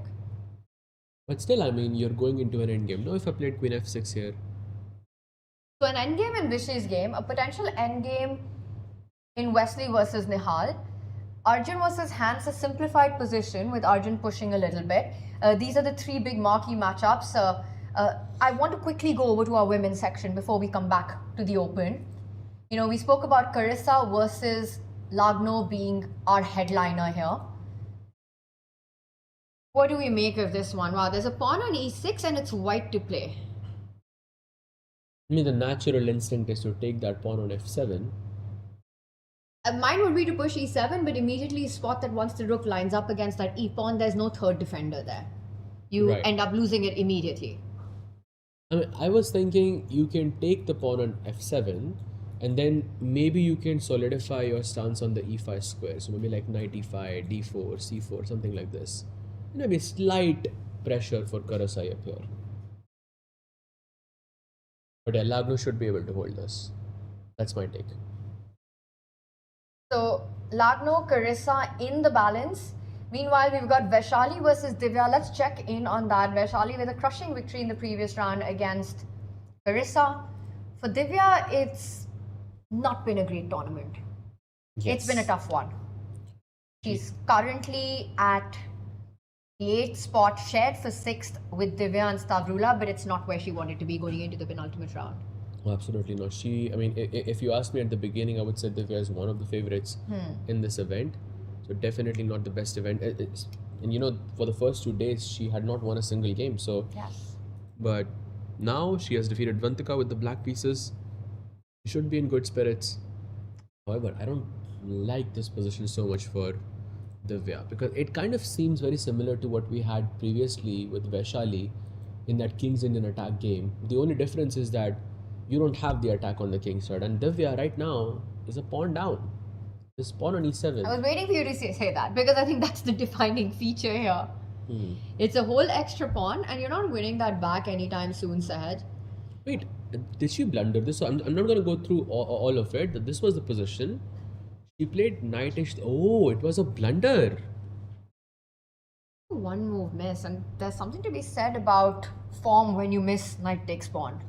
Oh yes, and I mean, if we think that this was a sacrifice, Divya thought for a minute and 21 seconds after this was played. So for sure, this was not a sacrifice.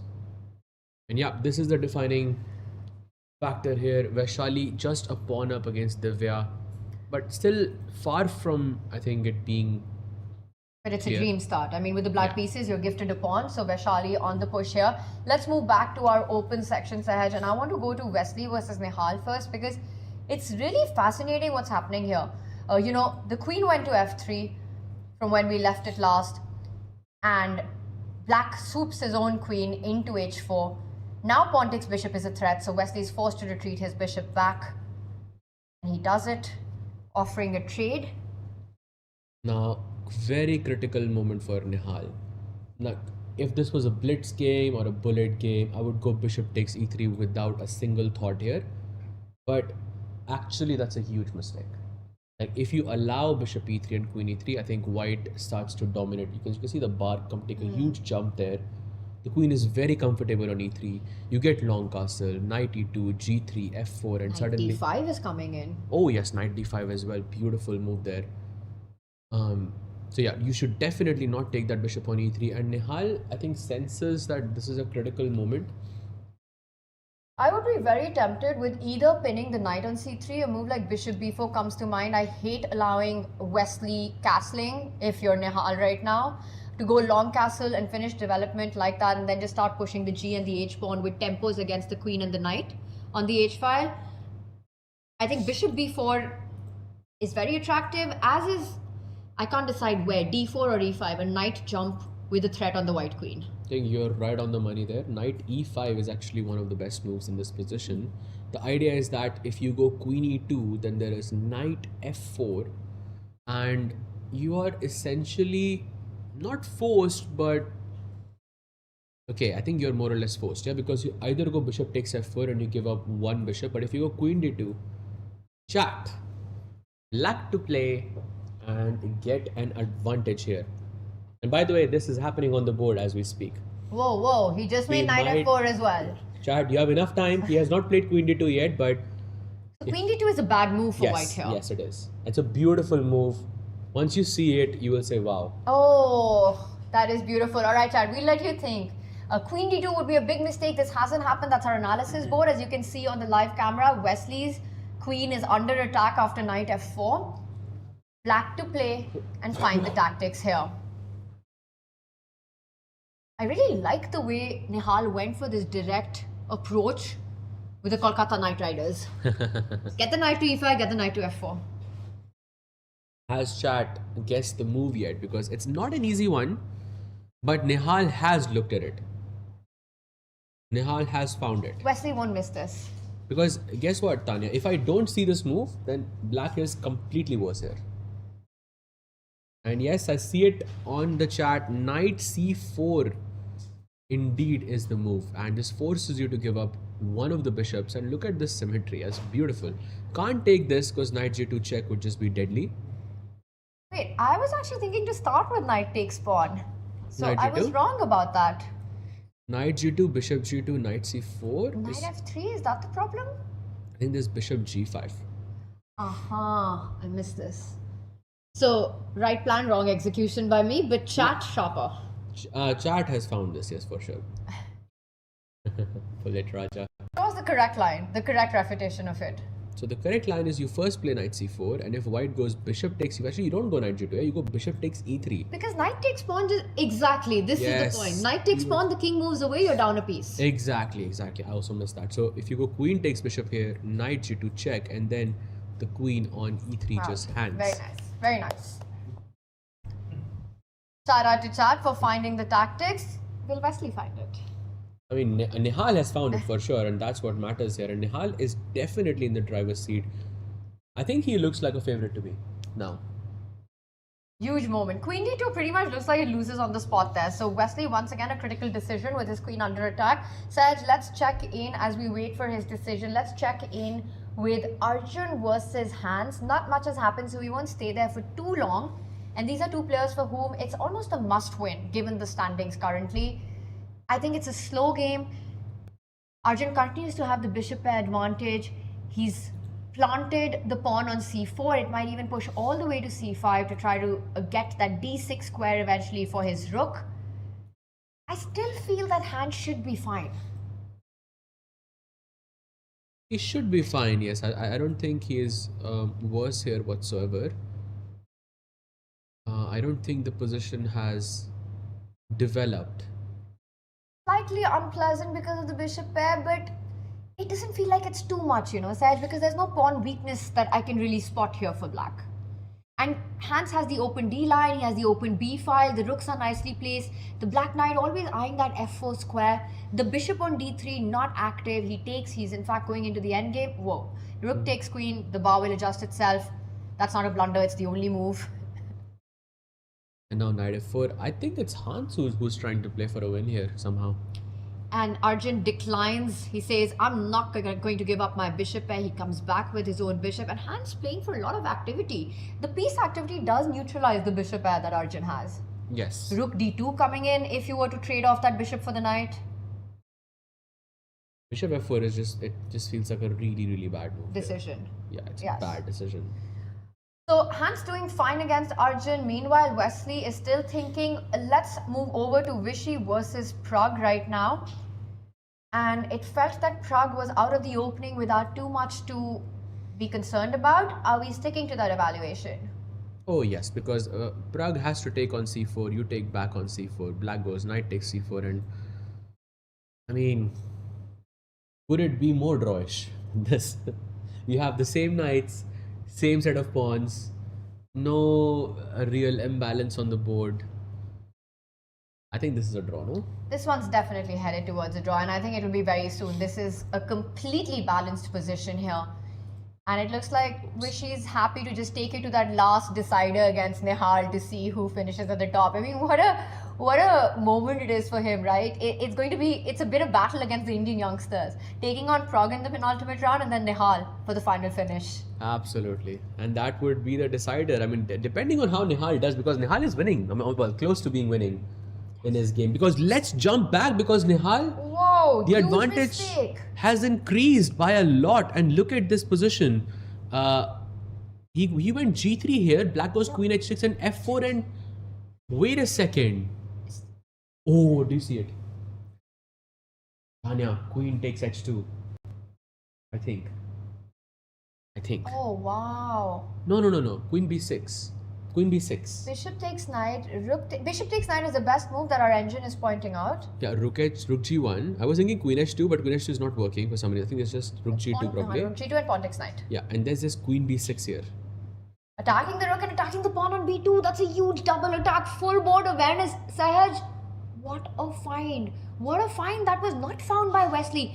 Can you just go back for a moment to that point where we left it, Sahaj? This was the position, Yes. knight f4. He went bishop takes f4. He made the right decision. He took that knight off the board. Queen takes bishop. And now knight h3 was the best move here. He makes a mistake, goes g3, queen h6, and once again Tanya pushing the golden pawn. Has to be a mistake. I need to listen to you more. Exactly. Goes bishop, and Nihal plays it. It's on the board, and I think this is the moment that Wesley has just spotted that rook takes bishop. Queen takes pawn he had seen. The pawn on h2 Wesley had calculated. Queen takes h2 is a poison pawn. Rook g2, the knight on e5 falls. You can't pick it up. But what Wesley missed was the queen sliding. As you show that line, Sahaj, this will not work. Queen sliding all the way across with a double attack, and he spots it now, and he spots it too late. But I think after bishop g1, maybe you have pawn takes e5, but That has to be worse for you. You're never going long castle. You simply retreat the bishop. You could also place it on e3. You could place it on d4, hitting that e5 pawn. Your central pawn structure is destroyed. Strategically, that looks horrible for white. it looks so ugly. Indeed. So now Wesley has to choose between two bad options. Yeah, Rook G1, allow Queen B6, maybe sacrifice an exchange, or with Pawn takes E5, where it's a strategically, can I say it's a strategically lost position. But after Fe5, Bishop D4, you cannot convince me that White is not lost here. And Nihal knows just how crucial this moment is. It's head in hands, locked in. That's not head in hands out of despair. He knows this is his big opportunity. And Nihal was a last minute replacement to Gukesh. Yes. I mean, those are huge shoes to fill, right, for the world champion. And then you come in and here you are going into the final round as potentially even the sole leader. Because Vishy is about to draw his game against Pragg. Oh yes. And his last round is against Vishy.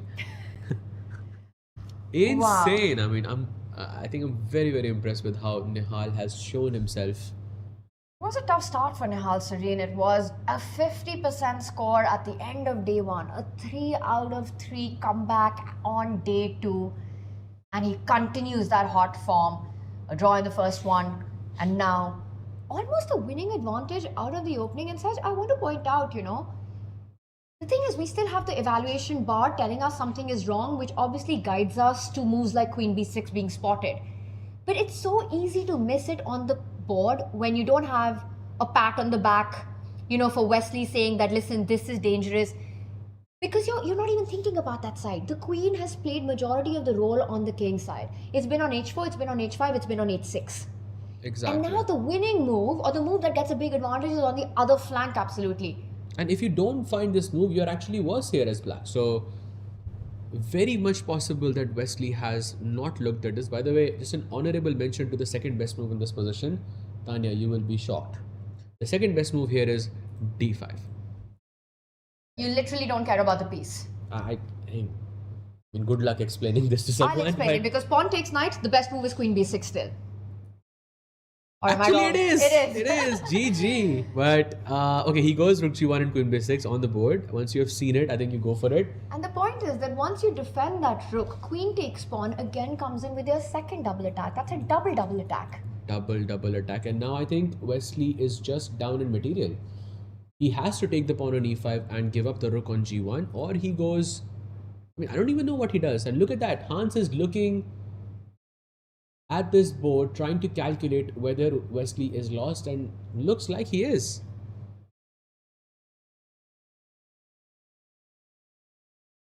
Wesley So in huge trouble right out of the opening here.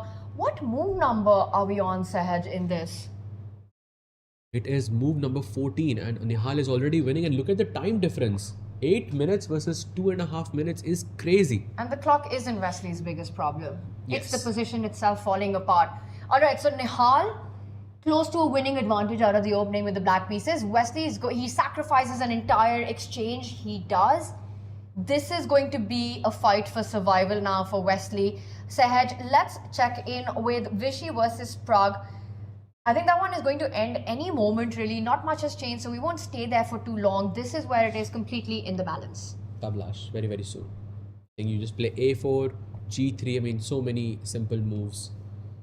Maybe Pragg will try to play, but look, I mean, Vishy always has that 2.5 minute advantage over his opponents throughout this entire event, and yeah, I think this is headed towards a draw. So this one heading towards a draw in the next, I would say, couple of moves. Let's check in with Arjun versus Hans. We saw one imbalance in that one with the bishop pair for Arjun, but Hans had amazing piece activity the last time we checked in. Looks like it's the same storyline. Now Hans is trying to play for a win, I think, with the black pieces now at least. His rook is on the 7th rank. He has advanced his kingside pawn, potentially not allowing white to play f4 and break the center. White's rooks are pretty much tied down, defending the pawn on c4, the pawn on c2, and this rook doesn't have any space. Then there are these open files, which both of Hans's rooks are potentially on. He's got beautiful rooks on the board, and Wesley, right or wrong, has made a beautiful move on the board. We go straight back to that. You know, Nihal captured a rook, and we thought Wesley will automatically take the knight at the center of the board. Just go back, one move, Saj. Queen takes rook, and instead of capturing the knight on e5, Wesley has made the move knight to d5. So, He's down a whole rook right now. so he's just saying, no exchange, I'm just going to give you the full rook. But I'm guessing he wants some activity in exchange for it. Like some perpetual checks, like queen g4, knight f6, I don't know, something like this. 2 minutes for Wesley. Nihal has all the time in the world to think this through. I would just be very tempted with moving the knight away. You know, you move it back, you retreat it, you get it into defense. Knight g6 allows this f5 coming in with a tempo. So knight c6 stopping knight e7 check ideas. Unless there is a tactical knockout against the queen, I'm saving that knight. And I have a question for you, and sorry to put you on the spot. I'll play knight c6. Can you guess what the best move here is for white? Like just any move that feels logical to you. Knight e3. Okay, I think that's very fair. It's the move that I was considering as well. Oh, then it's not. Not even in top 5. Oh wow, I wanted to go knight e3 to try to trap the queen on g1. As practically like for a human, this is what you look at, right? Also knight f5, queen g4 in the air. I'm asking Yeah. you, how are you fighting against bishop h3? Or any other move you want to take a guess. And chat, same question for you. I'm guessing it's not knight takes pawn if you're asking me this question. No, it's not. Chat, feel free to drop your guesses. It's got to be some ridiculous move completely. I cannot believe that this is possible, and I will be shocked if Wesley actually plays it. It must be e5. That's 3, not even in top 5. Oh my goodness. Okay, I'm gonna stop Actually, embarrassing myself. Knight c7 is actually the third best. But the first move here is king b1. Yeah, that would not have been in my 10 guesses. Do you want to know the second? Said. Do you want to wait? Said knight c6 has happened. Wait. Do you want to know the second best move here? a3. It's a3. No, what? I didn't mean that. It's a3. Okay, that is. Why? This is where Why? you just feel that engines are sometimes just best switched off. But why? Why would you play a3? You're down a rook, and you're telling me you're down a whole rook, and you don't care about making anything of the position but make 2 quiet moves on the flank when nothing is happening, Sahaj. Exactly, back rank, yeah? You want to open up your back rank in case there are some back rank attacking ideas, or I'm guessing if the queen goes to c5, you have some b4 ideas, but okay, this is such a ridiculous move to play a3 on the board. But king b1 also super ridiculous, I have to say. You know what's the other ridiculous thing? That the bar isn't giving a completely dead loss advantage here. Yes. And this is why when the bar says a move like king b1, it means you believe in the position. And of course, Wesley makes, this is a move that I think I did suggest. Yes. You said it's not in the top 5, but I feel this is the human move because you're eyeing ideas like knight f6 check, some tactics you're trying to create, Sahaj. You're thinking bishop g2, now you've opened up the diagonal, maybe the queen will land on e4. Bishop can go to d3 and put some pressure on the h7 pawn. If you push the g pawn, then knight f6 check is on the cards as well. But this gives Nihal a golden opportunity to break the center with d6 and bring his bishop out. And this is why it was important to keep the bishop, keep the pawn on e4 to not allow more trades in the position.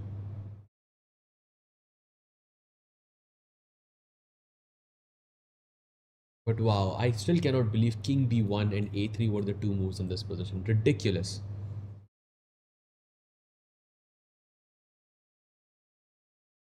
I mean, one explanation is that, you're down a rook. It's already dead lost. Just play something. Anything. But e5, I have to say, is quite human. We were looking at knight e3. Wesley is looking for a miracle right now. That's what he's looking for. And Nihal has all the time in the world to think. If he plays d6, I think he is completely winning. Said, let us check in with quickly over to the Vishy board. I think it might be ending any moment because there is a potential repetition, and just as I say that, it happens. Vishy versus Pragg, balanced from start to finish, and the last few moves just saw a rook and a king dance, giving check, retreat, giving check. And with that, this ends in a draw as the two continue to analyze. I mean, just the amount of respect that, the younger generation, well, all of India, but for the likes of Pragg, the faces of the golden generation of chess, Vishy's God.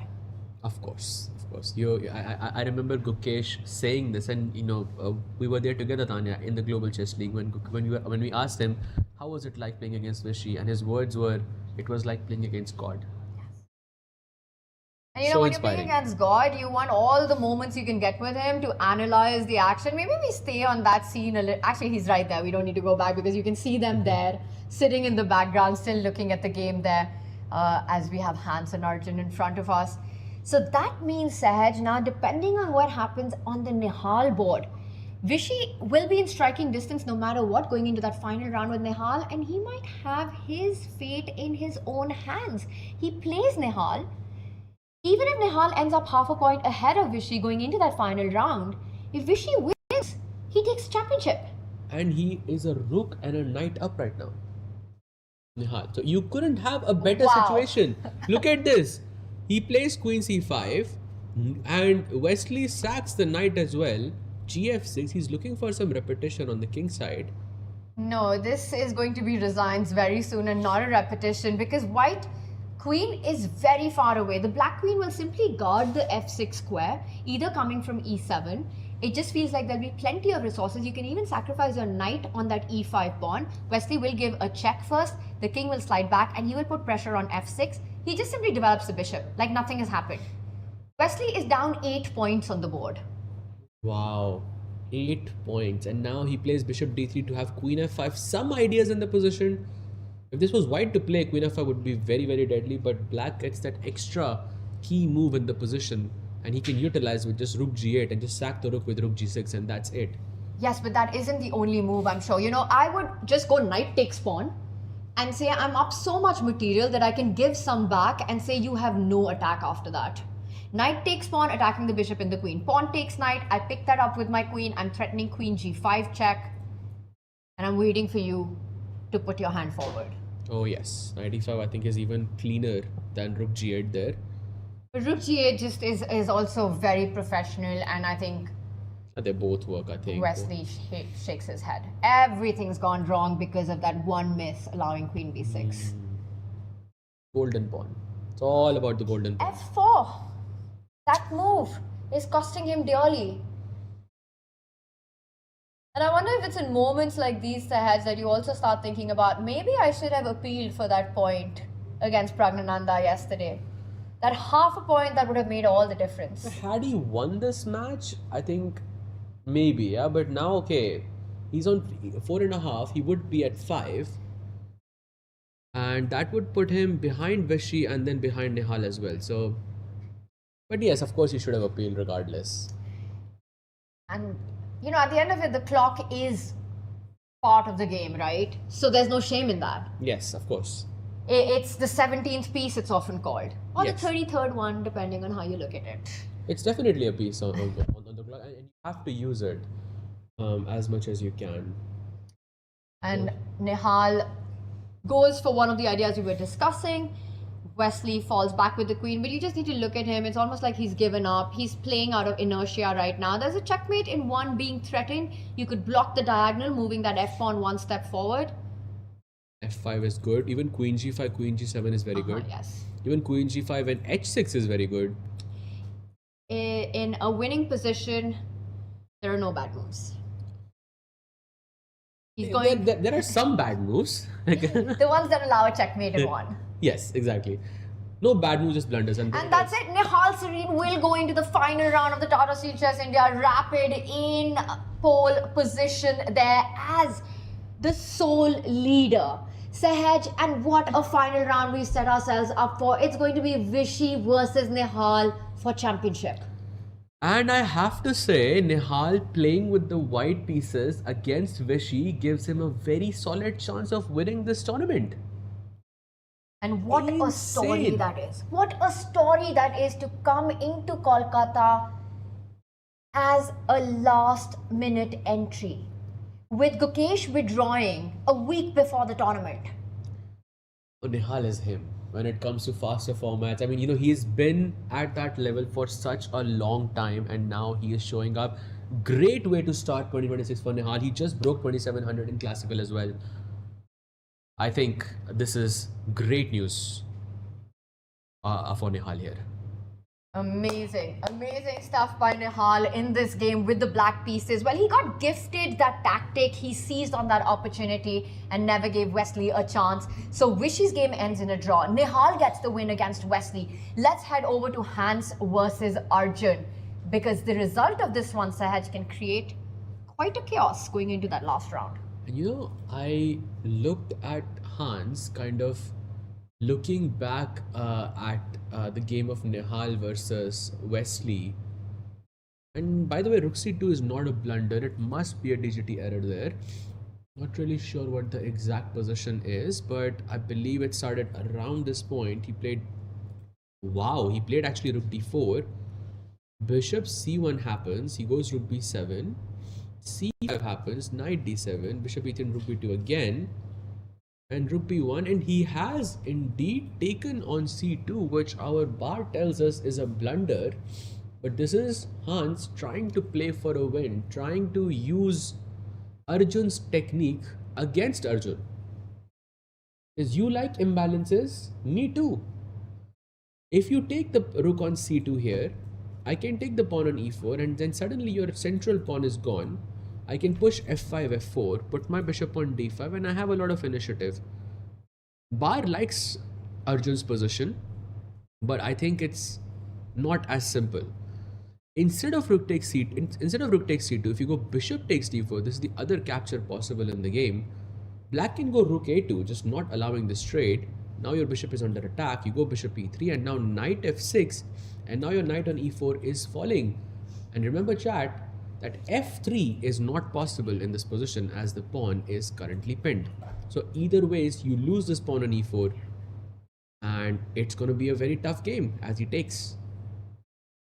I have to say, rook takes bishop, the voluntary decision to give up the exchange, it was completely unforced. He could have just kept the balance by simply moving the rook, maybe even trading it off. But this is Hans saying that if I win this, if I'm able to prove this gamble, I join Vishy at 5.5. I'm also playing for that last round win because he's going to be up against Wesley in the final, round 9.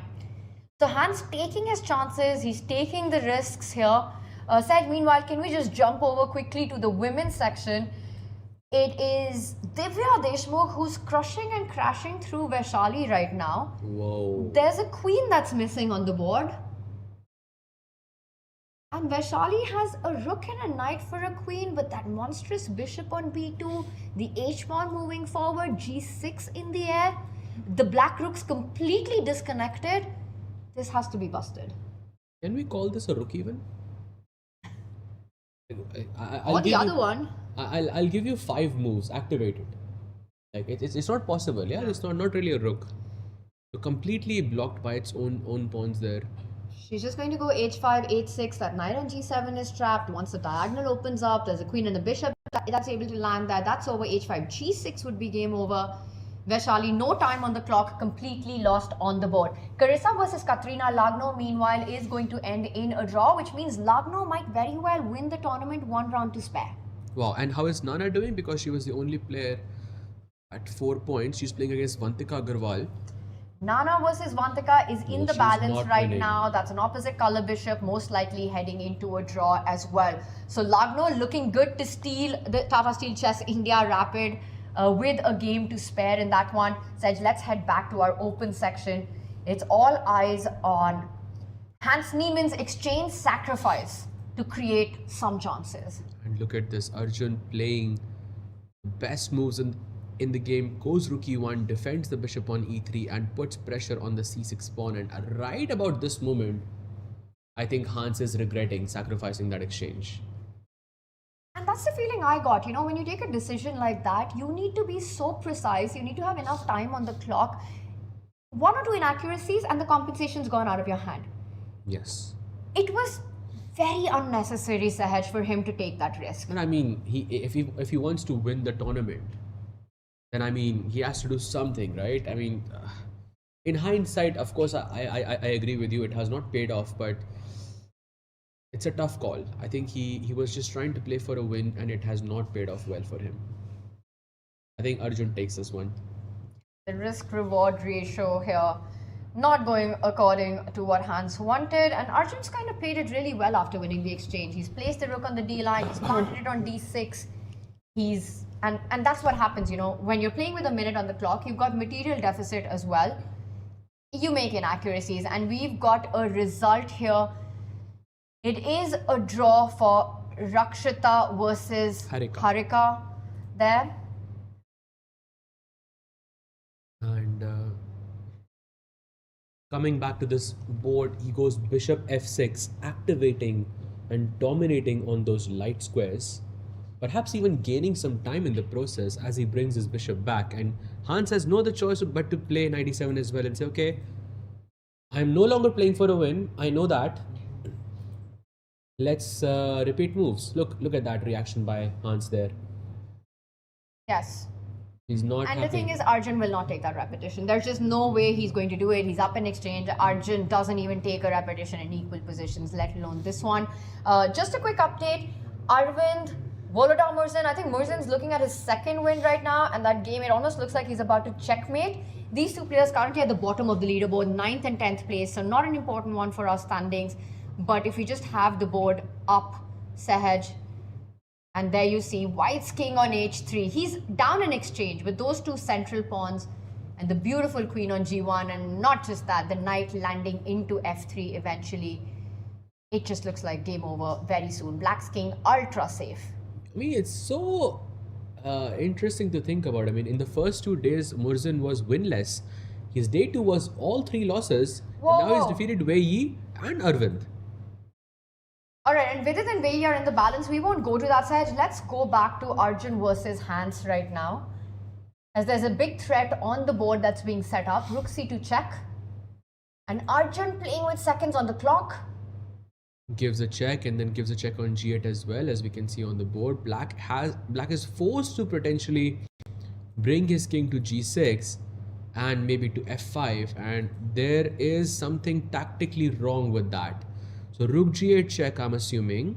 You cannot bring the king back because rook g7, and there's a bunch of discovered check ideas. So you put the king on f5, and is e4 winning there? That would require another pawn sacrifice, but you trade the rooks. So you're making a good argument for that, because once the rooks are off the board, the white rook can slide all the way across to a8 and pick up the a5 pawn with a very cool passer at the end of that line. I think that would also be winning, Tanya, but I think there's something else in that And position. to avoid that, Hans played king h5.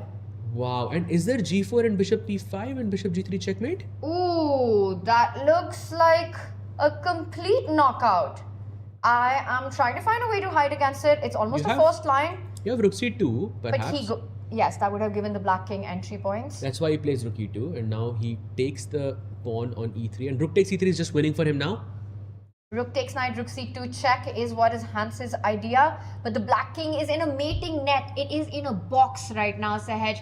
You can start targeting it. I think g4 check will happen, and the h6 pawn coming under fire with rook h8.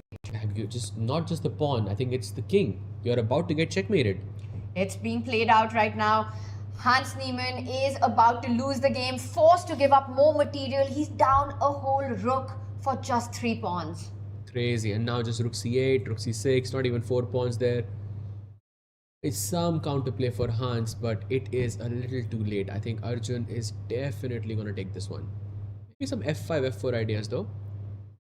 And in the background, we could see Murzin getting his second win in a row. Well, Hans, he's going to keep playing this one. Like you said, the 3 pawns, it's just they're too far back. You know, they were a little ahead, a little more aggressive. One could have made a case for it, but Arjun just coolly is going to collect a pawn. It'll be a c5 pawn. That'll be the most dangerous one. Oh, yes. By the way, this rook c8 move was not the best. Yeah, but now Hans has to go rook c2 to not allow Arjun to play rook c3. And then push the f5 pawn. Okay, but rook c2, rook takes pawn, and you're just feeling he does defend, he does put pressure on c5. c6 will be captured. This has to be completely winning for Arjun. He goes h5.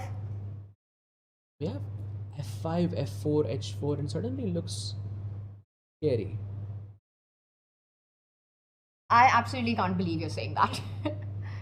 Really? But that's what even Hans is relying on. What if he just blocks it with rook f6? I go rook f6, So no more f6, f5. Rook f6 I missed. But then you win c5. Give a check. I go rook f1 or king f2 also is just winning. Yeah, no, you're right. He you're goes right. on g2, h4, you just pick up f7, but f7 there's h3. Then rook takes h3. Oh yes. Because I bring Yes, my yes, rook yes. back. Yeah, Hans this knows is- it. Hans knows it. You can even just play rook e4 check. Hans knows that this is gone. Gives a check, the king comes back. Arjun's managed to increase the time on the clock. Play c6, beautiful. Gives a check. King f1, king f3, king g. Anything is winning here. I think the critical move was he had to play f5. This rook f6 idea is very, very deadly here. And we have a result here, but let's go back there. Divya Deshmukh gets a win. And now he plays h3. Trying to find something in the game. Takes the pawn. Rook h7 check incoming, and he says, I'm not going to take this pawn anymore.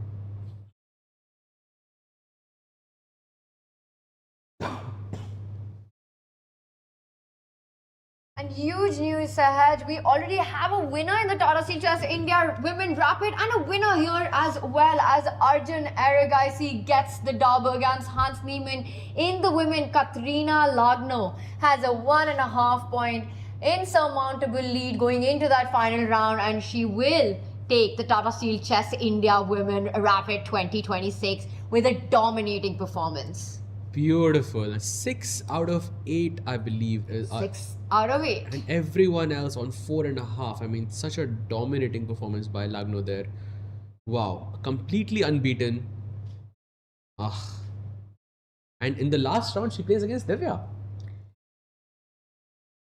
Divya, with that win against Vaishali, has climbed to 4 points, so looking for a respectable finish there. And if she takes down Lagno, she might even be on the podium in Rapid.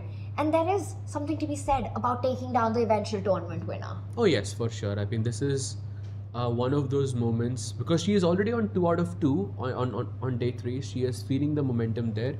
One last game is remaining between Stavroula and Goryachkina. Let's head over there. This is the current position. Opposite colored bishops. But this is just a dead draw. This one will end in a draw as well. And I keep, just fantastic play by Kateryna, start to finish in the women. Just, she remains undefeated. The only player, including the Open, including the women, to not have a single loss here in Kolkata so far. Wow. That is saying something. For sure. Wow.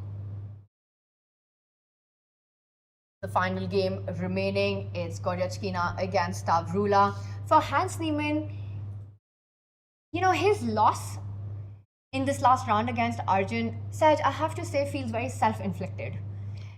It comes to that moment, he is going to be white against Wesley in the next round.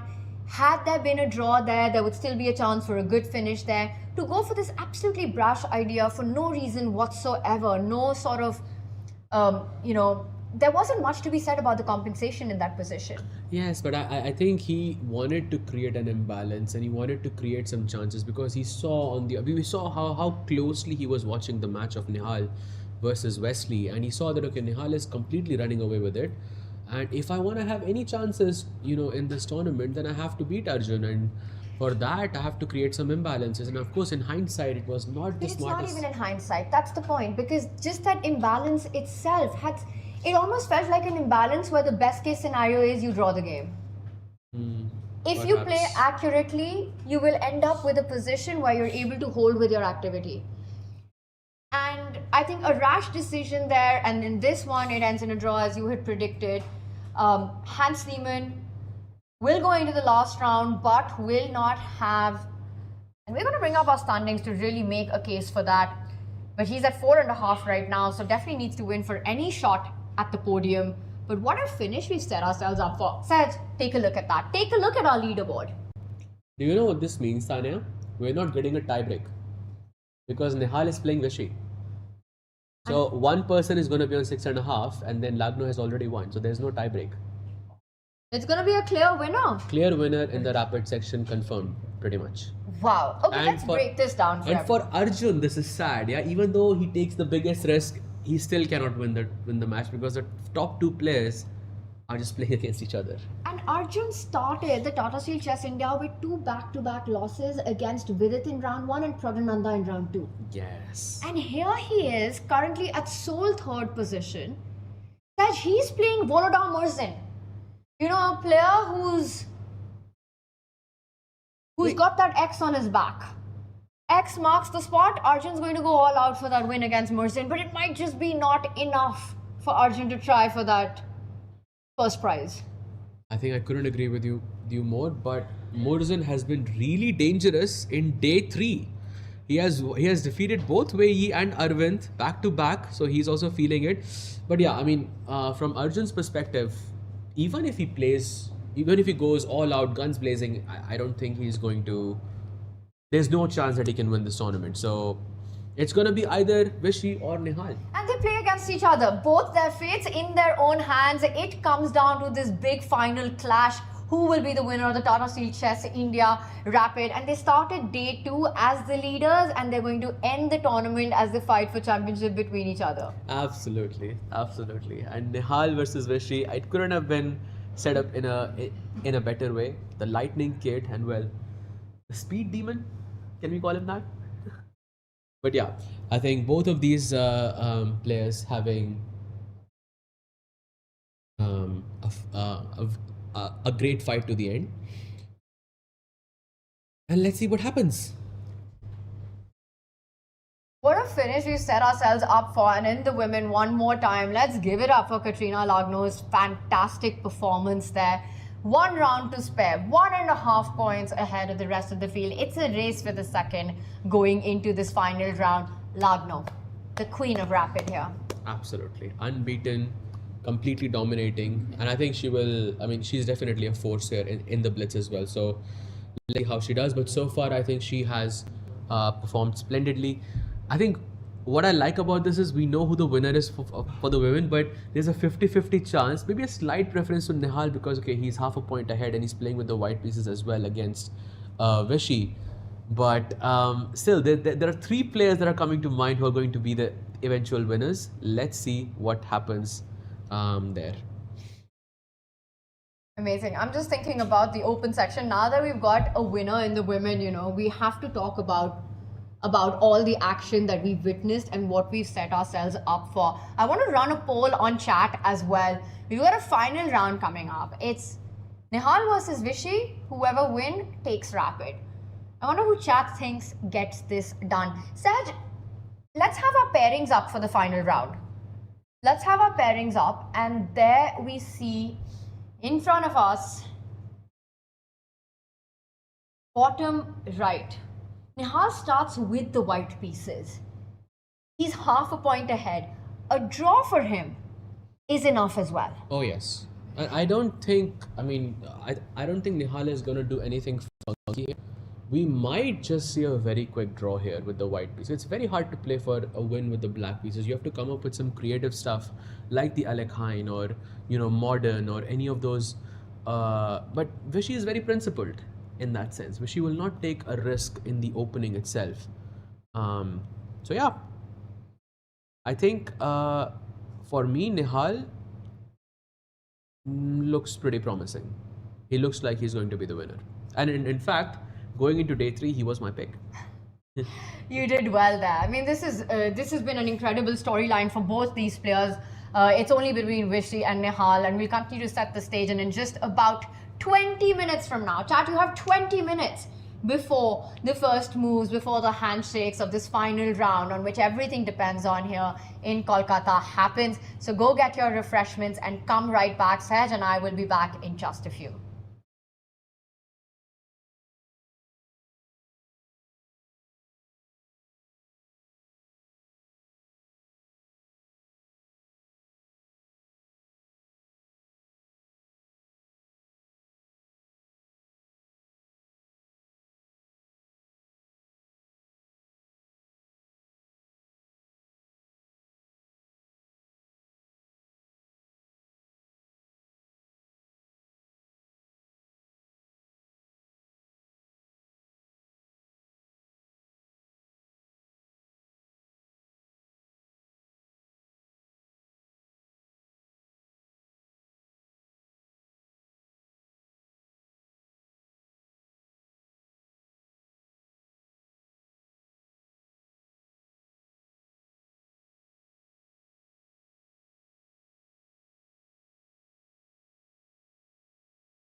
Now it is 10 seconds. 9, 8, Oof. 7, 6. Make a No. move, Pragg. You gotta move. You gotta. What did he do? What? What did he do? Oh my goodness. He doesn't make a move in time. There was absolute confusion there by Pragg. Wow, he stopped the clock because he didn't have enough time to He promote. has 1 second left right now. He hasn't been flagged, but you're not allowed to stop the clock like this, Sahaj. Exactly. The arbiter is going to give. And basically, we wanted to ask you about what happened today versus Pragg. Like, can you share with us like what really happened in the final moments? Yeah, they asked me in the press conference also, but basically the game was very unclear and I had no idea what was happening. I had 39 seconds and Pragg was panicking and he wanted to promote the pawn at the one queen, but he couldn't find the queen. And he saw he had 2 seconds, and if he kept looking for the queen, then he would have lost on time. I think he had 1 second or half a second. So he just, like in panic, he just paused the clock. Man. I think Magnus did that twice in World Blitz, and he lost the game.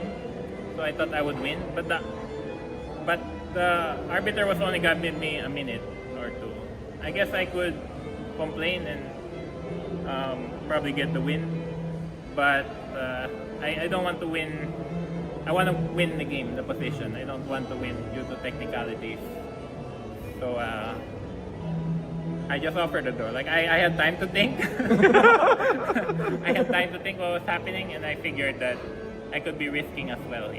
Probably. I mean, the best I could hope for the position was a draw, so I just offered the draw.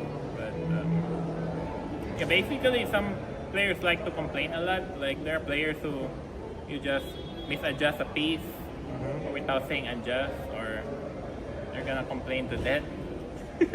But I don't want to win that way. I want to win on the game.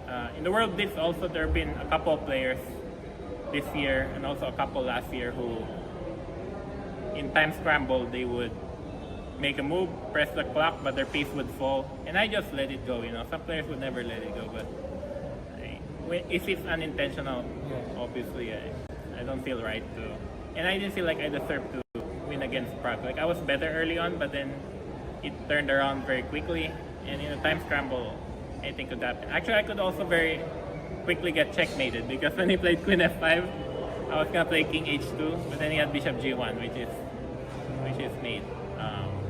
But tomorrow will be tomorrow. There's still a lot to play for, and Pragg is Pragg, Arjun, Gukesh, Nihal. They're great kids.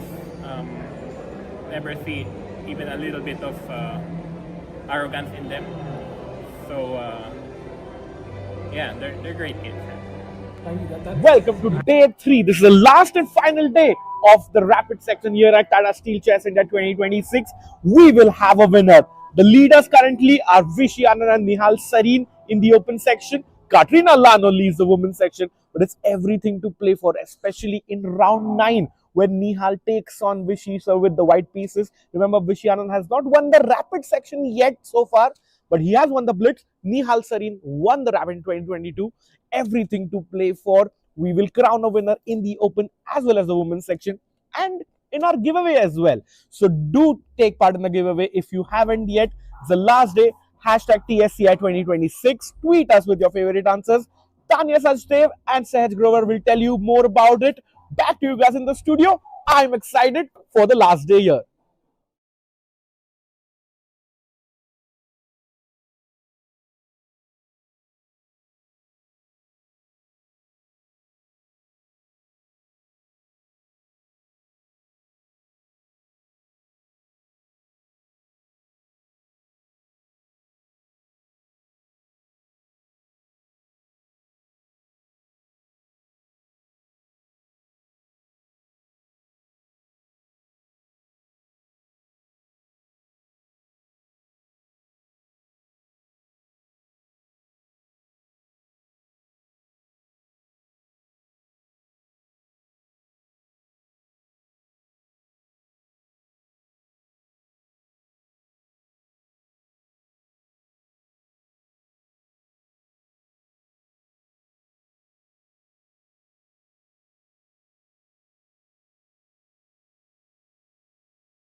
Congratulations, Kateryna Lagno, who's already won the women's section in the rapid with one round to spare. Your thoughts? Well, of course, I'm very happy. And how does it feel? This is the first time you're winning in the rapid section. Yeah, last time I won in the blitz section, but of course, it's been a while that I didn't play well in rapid, so of course today I'm happy and satisfied with my play. And Kateryna, you're 4-time world blitz champion and also the defending champion. Are you excited for the blitz tomorrow? I'm always excited to play blitz because I love playing blitz, and I think it's my favorite time control. So of course, I will try to play as good as I can. And lastly, are you enjoying Kolkata and India playing here? Yes, last year I was invited for the first time, so this year I accepted an invitation again. So as you can see, I'm pretty much happy with my play here and with my results. So I hope to be invited next year again. And also you played in Global Chess League in India, then Doha, and now what is next for you? Next, this is a time to break because I wasn't at home for a month because it's my third tournament in a row. So I will enjoy my time with my family, with my children. They miss me a lot and I miss them, so it's time just to be at home. Yeah. Congrats on the rapid and good luck in the blitz, Kateryna Lagno, our winner. Back to you guys in studio. A huge congratulations to the winner of the Tata Steel Chess India Women Rapid, Kateryna Lagno. She does it, and she does it in style. Completely unbeaten throughout, and 1.5 point lead. It cannot be more impressive than that. One round to spare. She can just sit back and enjoy and already start thinking about the blitz. And Sahaj, as she said in that interview, that rapid is not her forte. So she's looking for a double crown in Kolkata. It's nice that you win the tournament by 1.5 points, Yes. round to spare, and it's not your forte. It's a whole different level of flex. Unbelievable for Lagno there. Huge congratulations. But for the open section, Tanya, it is going to be Nihal versus Vishy, and there's going to be just one winner between these two players. Is it going to be the Lightning Kid, or is it going to be, well, I don't want to call it Also the Lightning Kid, in some ways. Lightning Kid 2.0? Yeah, it really is the clash between these two, greats. Vishy given the moniker back in the 80s of the Lightning Kid for his fast, natural play, just quick, flamboyant, spotting all the tactics, and that's exactly what Nihal does. Oh yes, and he might do it again, but he is in a way, between these two players, I think Nihal is much more comfortable, Tanya, because he's playing with the white pieces. He's half a point ahead of Vishy. He doesn't have to take any unnecessary risk. Try to keep it solid. Vishy is going to be principled as well, and a draw is very, very good for Nihal. It's very good. He basically wins the championship. I mean, what more can you want? By the way, Vishy is at 5.5, Arjun is at 5, and we also have a poll running on Chess24 right now. Who will win the rapid event? So tell us, chat, what you think. Does Nihal take it? Does Vishy take it? The third one, I'm not even sure why that's an option. Is there any scenario where we might have a third winner? I don't think that's possible. No. It has to be Vishy or Nihal. Yes, because one of them is going to be on 6.5 points. If Nihal draws, he's on 6.5. Nihal wins, of course, he's going to be the champion at 7. If Vishy wins, he's going to be on 6.5. So Arjun sadly has no chance of, winning this tournament, despite having a great run on day 2 and day 3. He has had one of the best comebacks, Truly. but it's not going to be enough. Back-to-back losses to start the tournament, and Arjun Erigaisi shows why he has such a champion's mindset that he does, up there, looking for that strong podium finish before the blitz starts. That's 2 days coming up of fast and furious chess, but that's a topic for later. Right now, it's going to be all eyes on Vishy versus Nihal. Saj, Nihal needs only a draw to claim the title. He also starts with the white pieces. Do you think Vishy is going to be overly ambitious with black, or do you think that we are in the danger zone of, potentially a quick draw? Vishy saying, I'm happy with the podium finish, with black not being able to find chances? I think Vishy is going to be principled regardless. So I think with black, he's after e4, I would expect something like e5, trying to keep things, traditional, principled, try to keep it solid. If Nihal gives him a chance, of course, he's going to take it. But I don't think he plays something like Alekhine or modern. He doesn't go out of his way to play for a win. So a quick draw might not be completely unbelievable for me.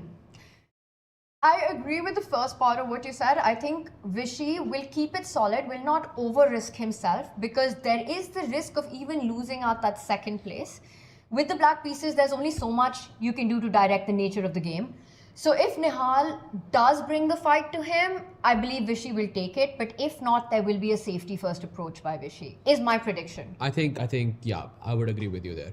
Also, Vishy losing that match to Arjun is really hurting him at this point, because he would have been half a point ahead of Nihal, and that would have completely changed, the situation going into the final round of the rapid section of this event. So yeah, I think draw or no draw, that's the question. I really want to see Vishy fight it out. I want to see him, and we've been talking about how excited we are to see the legend back in action here in Kolkata, and what a run he's had so far.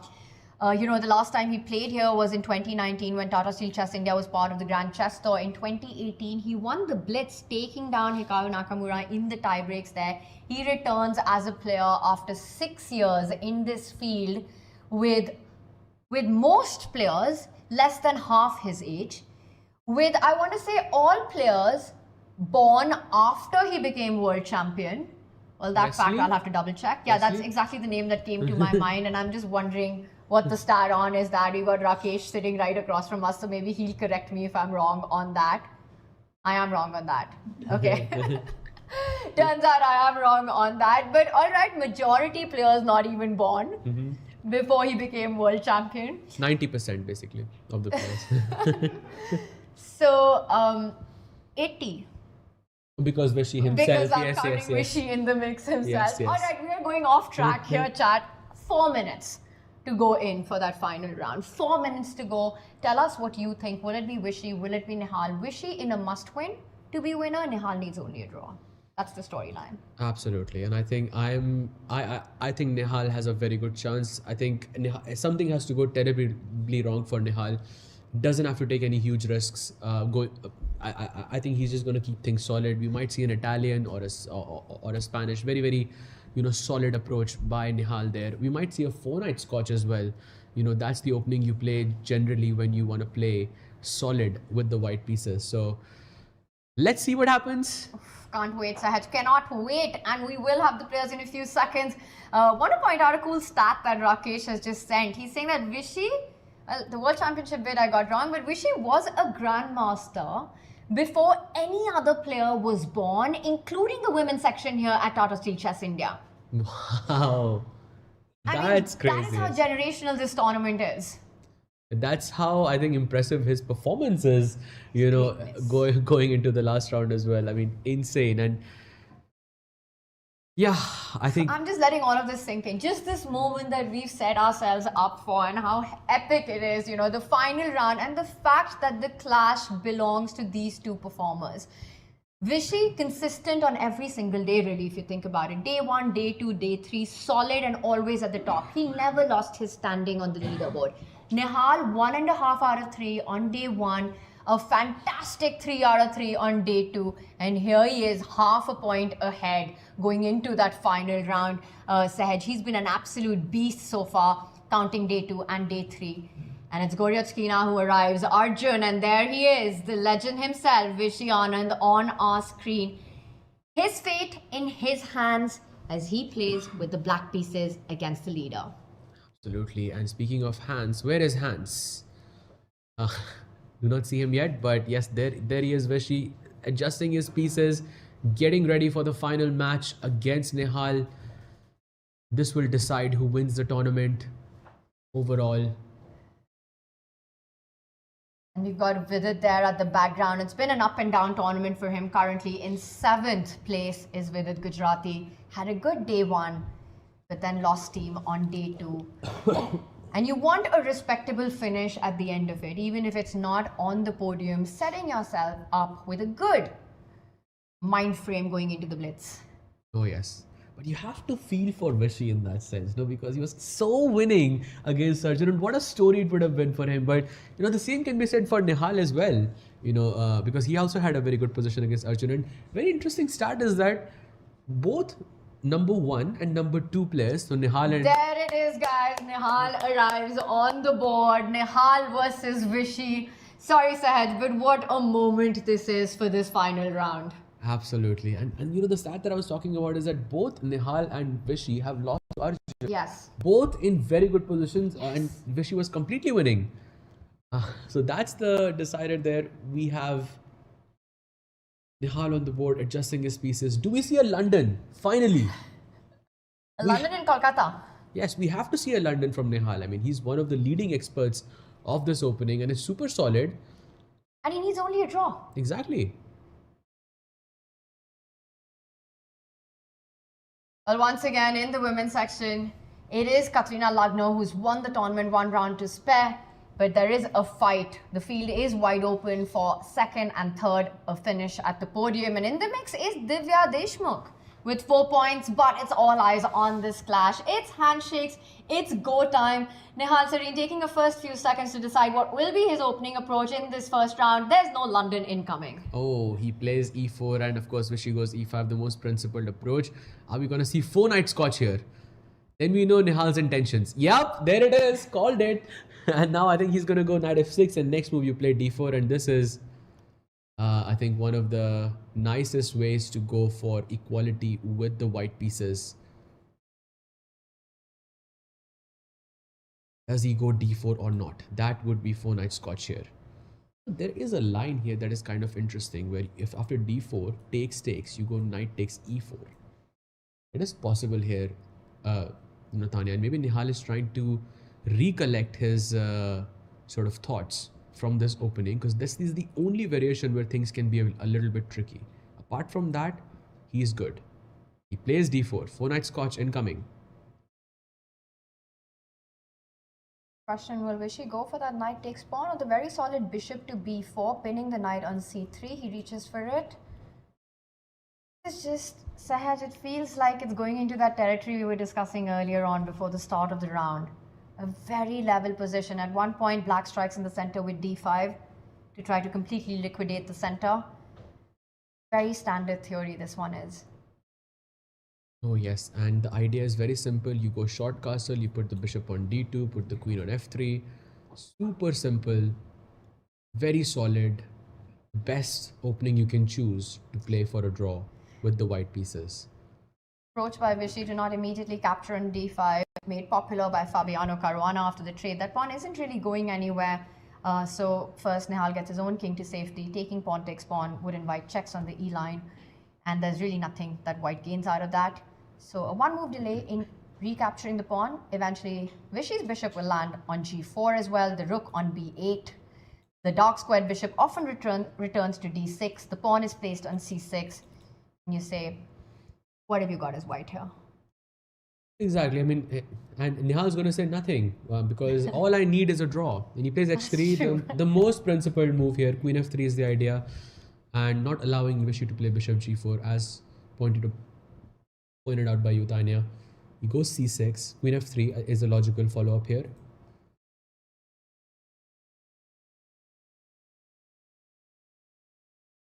And now bishop g5 is his threat, trying to go into the endgame. Wondering if... So, Saj, if this game does end in a draw, Nihal takes first place with 6.5. Vishy will be at second at 6. But if Arjun wins his game, he joins Vishy at 6 points. So they will share second. Right. So that's still important for the second and third spot, the leaderboard. In that sense, as he goes bishop d6 and now bishop g5, rook e1, so many nice moves. Even bishop f4 is very, very nice to try and equalize matters. He plays bishop f4. No London, but the bishop is on f4. Still very much in a theoretical battle, this one is. And now Vishy can simply ignore that move, say I'll trade on my terms where my queen will come out to a nice spot, can bring his rook to the open line, b8 or e8. I think rook b8 kind of makes a lot of sense to put pressure on b2, but white's idea is to play b3, you move the knight somewhere and try to push c4, and you try to have more trades on the board. Right now Vishy is thinking, we don't have a quick draw. I think Vishy is still trying to figure out if there is anything in this game. He takes the bishop on, wow, he takes the bishop on f4. Did not expect that. Queen takes f4. I think Nihal would be very, very comfortable with Vishy's last move because now he doesn't have much to worry about. The queen controls all the key dark squares, also not allowing black to play rook b8 as well. Vishy goes bishop e6, and now I think something like b3 or b4 can be very, very nice here, and Nihal will have that slight pressure. Alright, so this one in the balance as expected. No chaos, no crazy openings, offbeat ideas. A very well studied approach, this one by both players. Principled chess so far. Said, meanwhile, we were talking about the other player who can fight for the joint second, Arjun Erigaisi, right? He's playing with the black pieces against Murzin, who's been struggling in the tournament. So Arjun definitely is going for the win, even though he's black here. And while this one has all the fight. Yeah, I mean, this is what he needs to do. By the way, Murzin has had a spectacular day 3 so far. He's 2 out of 2. And right now, he's on a roll. Arjun has to be careful here as he goes bishop to d3, eyeing this knight e4 idea. And Arjun, he places his bishop on the longest diagonal, taking control of the e4 square, looking for a c5 break at the right time. In a 3 versus 4, you want to strike in the center. Absolutely. So b5 is the point of target, and now for Arjun, he has to play the move c5. If he doesn't play c5 down here, he's worse by a lot. So because I think he will just lose the pawn on b5. c5 keeps things interesting. We could actually be looking at a draw here as well. It's too soon to call it that, I almost feel, because there's still imbalances, and especially with that last move now that has happened, b4, trying to just disconnect the white pawns on the queen side. And Arjun just wants a game. He's saying, I would rather be objectively worse, but subjectively have chances. Exactly. So, I mean, when I said this might be a quick draw, I forgot that it is Arjun who's playing with the black pieces, because he always goes for the imbalances, accepts worse positions, and then tries to out-calculate his opponents. And I'm seeing from the chat as well that there is a good chance that Arjun might get his 4th bronze in this event. Oh, wow. There's GCL, World Rapid, World Blitz, and now this as well. Oh my goodness. That's a great stat by chat. It might very well be. It might very well be. But for that, Arjun would need a win, because there is a pack of wolves literally chasing him just half a point behind. For that 4th bronze of Arjun back to back, he's on 5 points. Pragg, Wesley, Hans all on 4.5, which means we have to go to Hans versus Wesley. And let's check out what's happening in that matchup. Okay, so there's no imbalances on the board, but Hans has maybe a slightly better position because of extra space in the center. And Hans, I think he's not looking very happy because of his last round, because he took that risk against Arjun and it did not pay off well, and now he's no longer in the contention. Usually, having played these positions with the black pieces, I do like it when the pawn moves over to a4 and you have all these ideas of restricting the queen side. Plus, there is tension at the center of the board. I don't think Wesley's too unhappy right now with what he's gotten, and he's striking on the other side as well. f5, that is combative play right now. Oh yes, f5. Now if you can just capture everything and the position will liquidate, and we might go into an endgame very, very quickly. Could see another draw here. All right, well, Sahaj, we were looking at the Vishy board. Huge moment there. I want to jump back to that, because all caution has been thrown out of the window in that one. And let's back up a little bit and then deep dive into this. This last move threatens the white bishop, but we left it here and we felt, You know, this is going towards very equalish territory. He goes knight a4, b3 or b4 was much better here. Queen a5 happens, b3. Now c5, best move by Vishy, and this was a slight inaccuracy by Nihal, and Vishy takes advantage of that and goes c4, and now Nihal is in trouble. Okay, this is a huge moment, you know. The fight is for that c5 square, which was again occupied by Vishy and his pawn. Nihal had to find a way to control those pawns from moving ahead. And now suddenly the position's blown up. And I think Vishy senses a little bit of his chances. The point is that whenever there are some trades that will happen, open lines on the queen side will appear, giving Vishy's rooks the opportunity to target some of those pawns. Nihal now trying to trade as many pieces as possible. A nice move here is to just take on f5 and go rook f8. He And, starts with rook f8. okay, now can we capture this bishop on e6? I think Vishy's saying, I'm okay with trade, but as long as it's trades on my terms. He wants to recapture, bringing the pawn towards the center, also defending the d5 pawn. Maybe e5 also in the long run. I like the way Vishy's handling this. Vishy, I think, is...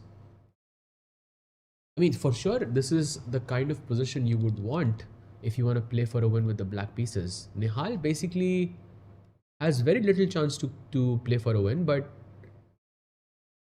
can he hold off Vishy here?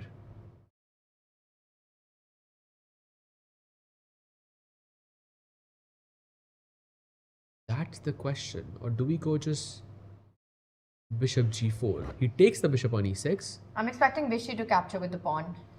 Oh, he reaches with the rook. Very principled again. He reaches with the rook, so he wants to keep the rook active. I just felt that pawn takes bishop was a more imbalanced approach there. Yes. I agree with you there, but I think Vishy is trying to keep things very solid. And after Nihal's last move, queen d2, I think he's back in the game.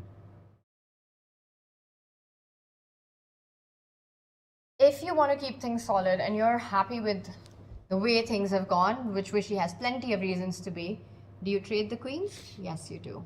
Yeah, rook takes d2 and Do you think there's going to be a draw offer soon, Sahaj? must be a draw Is off. that And in the cards? I think both players are okay with it. Yeah, so far it looks like Nihal, looking for that draw, has done everything right. Vishy lines up the rook on the c line. Did Vishy just offer a draw, or So Nihal is still gonna play? Huh? I didn't maybe at least see there was that. no I draw. didn't spot that.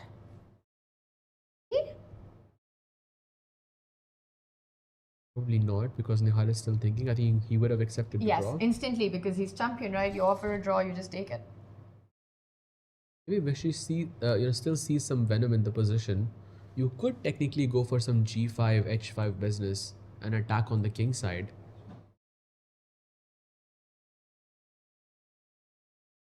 Love how everything is off the board and you're like, let's attack on the king side. He's just putting pressure. I mean, you have to do something. Yes.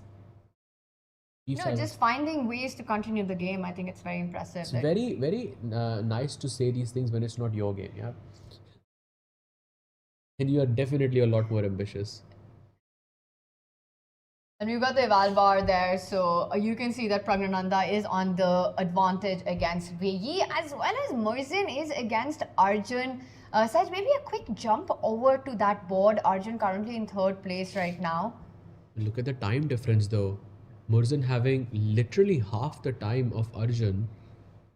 And there are a lot of imbalances in this position. You could potentially take this pawn on b4 at some stage. Black should never take bc3 here, I feel, because then the b file would get open and the b7 bishop would be a target. And a quick update for everyone watching, there is no 30 move rule here. So actually the players can offer a draw at any moment, which means that for Nihal, it is on the cards. If he feels he's equalized, he can make that draw offer. So let's actually check out what the updates are, because I think we might see a draw offer between these two players, Nihal and Vishy. We might see a draw here very, very soon, because there's not much left in this game. Small waiting move there. The thing is, I think if Vishy offers a draw, Nihal immediately takes it. Yes. To me, it's going to be very interesting to see what would be the reaction if Nihal was to make that that decision. But I don't believe Nihal will do it until the position is completely neutralized. This looks pretty comfortable to hold off. Black can never play knight e4, for example. Especially now. Yes, with f3, and I think he's gearing up for this king f2 idea. I like your move g5 especially because after g5, you're also eyeing at some point, maybe if the knight gets lucky, it lands on f4, you control the dark squares. But Nihal, look at the way he's tied down the pieces to defend that d5 pawn, doubling up on the line. Absolutely. And by the way, we do have a poll coming. Who is going to win between Vishy and Nihal? I have voted myself. Let's see. I can see your vote, but I won't give it away. I just sneak peeked into the votes that was given by Sahaj. Would you agree with my vote or?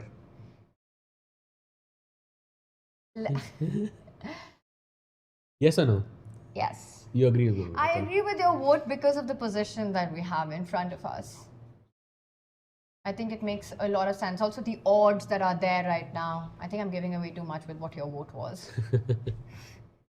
Okay, so Vishy does go on the clamp down there. Maybe your idea h5, g4 really in the cards there, Sahaj. Maybe just knight h5, knight f4. That also looks That's promising. the thing, right? The d5 pawn. Rook e2 also is a Under threat. lock and key. There's no way that you can play on for long here because the rooks are going to get traded. And meanwhile, Volodar Murzin just continues to build on his advantage. Not much has happened, so we won't move into that game, Sahaj. Let's check Hans versus Wesley for a moment. There it is. We have Hans versus Wesley. Oh wait, did Nihal just offer a draw? No, he didn't, right? I'm sorry, I just did a back and forth there. I keep thinking that he's going to offer a draw. And we'll miss that move. Yeah. Because I feel the position demands for it. Yeah? Maybe we should stick to that game. Okay, we will come back to Hans versus Wesley. It's an interesting fight. We see the bar. Those say that everything is under control right now. And I'm also seeing some trades have just happened there. Wow. And he goes king g7. Maybe there's rook e2 incoming. Let's do another trade.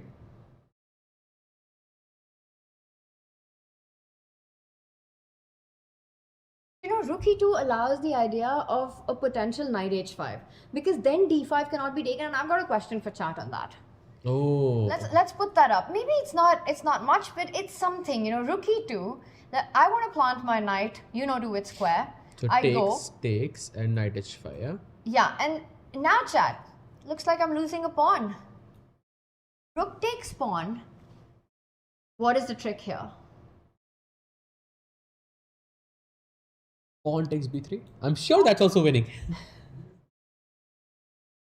But yes, the move is rook takes d5. There is you see the bar take a huge jump there, and black can play knight to f4 check, and you will lose the rook here in the process.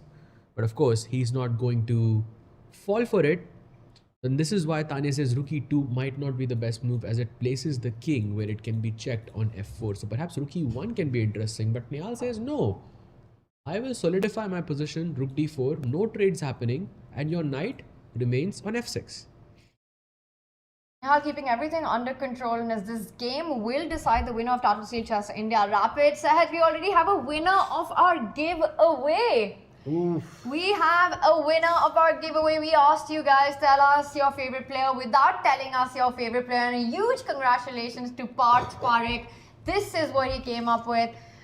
I'm an Indian born in the 90s. Growing up, I had heard of only two Indian sports icons, Sachin Tendulkar and this chess player. 33 years since, he's still my favorite chess player. Keenly following TSCI 2026 and rooting for him. Hashtag Tigers in the head. Oof, I love that hashtag towards the end. And just with that, hashtag, I think very well deserved winner there.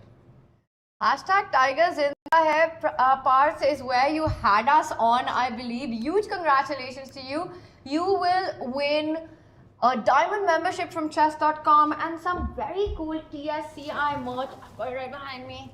I'm going to reach out for all these t-shirts of Tata Steel Chess India coming your way. Okay, we have to have Vishy and Nihal on the screen at all times. Let's just do that while we show the amazing merch. And we've got 4 t-shirts. I just hope I don't topple over right now. That would be a great TV moment. 2 caps. And then we have this very cool keychain, which is my favorite, by the way. I love it. Look at the design on this thing. This is so beautiful. So that's 2 I'm keeping black this. and white. No, we have to give that away, Sahaj. You can't keep it. So that's 2 black. Sorry, and Partpai. Partpai, you can give your gift to Sahaj if you'd so like. All of this, and there's also very cool Tata Steel Chess India coasters. I think they're somewhere here that you can see. And I believe, Rakesh, that should they DM Chesscom India or should they DM you? Okay, so you can DM Rakesh Bhai or Chesscom India Parth Bhai with your ID, and he'll be in touch with you, get your address, and all these things will be done and shipped to you. YouTube translation, very cool tweet there. Absolutely. Tiger zinda hai and Tiger really zinda hai. अब दिख रहा है वो तो. Tiger is still playing, trying to play for a win here with the black pieces. Has good chances. The Tiger of Madras, he's famously known. And he's fighting for that first spot, for that first prize here against Nihal Sarin. Nihal needs only a draw. Rook just comes in. And right there, a draw offer accepted. Sahaj, Nihal Sarin will finish first. Vishy will share for second. What a moment this is here at the Tata Steel Chess India. Huge congratulations to Nihal and to Vishy. Absolutely. What a performance by Nihal, I think, so far. I mean, his first day was really shaky, losing that almost a winning position against Arjun, but then he came back like a king on day 2, 3 out of 3, taking down Hans, Murzin and Vidit back to back. And today, he has drawn against Pragg and Vishy and defeated Wesley. That too with the black pieces in such a spectacular fashion. Fully deserved for Nihal. What a storyline this is. I mean, for both these players, right, you've got to be feeling proud as an Indian chess fan to see the tournament end the way this has at the Rapid, in which he says, you know what, there's still action on, so let's step out and analyze more. The kings are placed in the center of the board. Vishy Anand, the OG king of Indian chess, what a run he's had consistently at the top all 3 days. You know, just one blip along the way against Arjun, but fantastic, fantastic performance start to finish there. And with the last round draw will end at second. And for Nihal, he gets this chance, he gets this opportunity. Absolutely, and he was last minute replacement. Exactly. That is huge. I mean, Nihal breaking 2700 and then winning this event back to back, I think is really, really impressive. I know Nihal, people, including myself, have been waiting for him to, win and show up and show his true potential. And I feel like this event, he has done just that. And Nihal had a very solid showing in Doha recently, 8.5 out of 13 in the World Rapid. I think he just continued his momentum coming in here. The first day was mid for him, finishing at 50%, but then a fantastic 3 out of 3 performance, and today as well, 2 wins, and then eventually ending the day on a high, kept everything under control, drew with the legend. It's a win-win for Nihal. Absolutely. I think what a performance by Nihal. And also in World Blitz, he had such a crazy performance as well.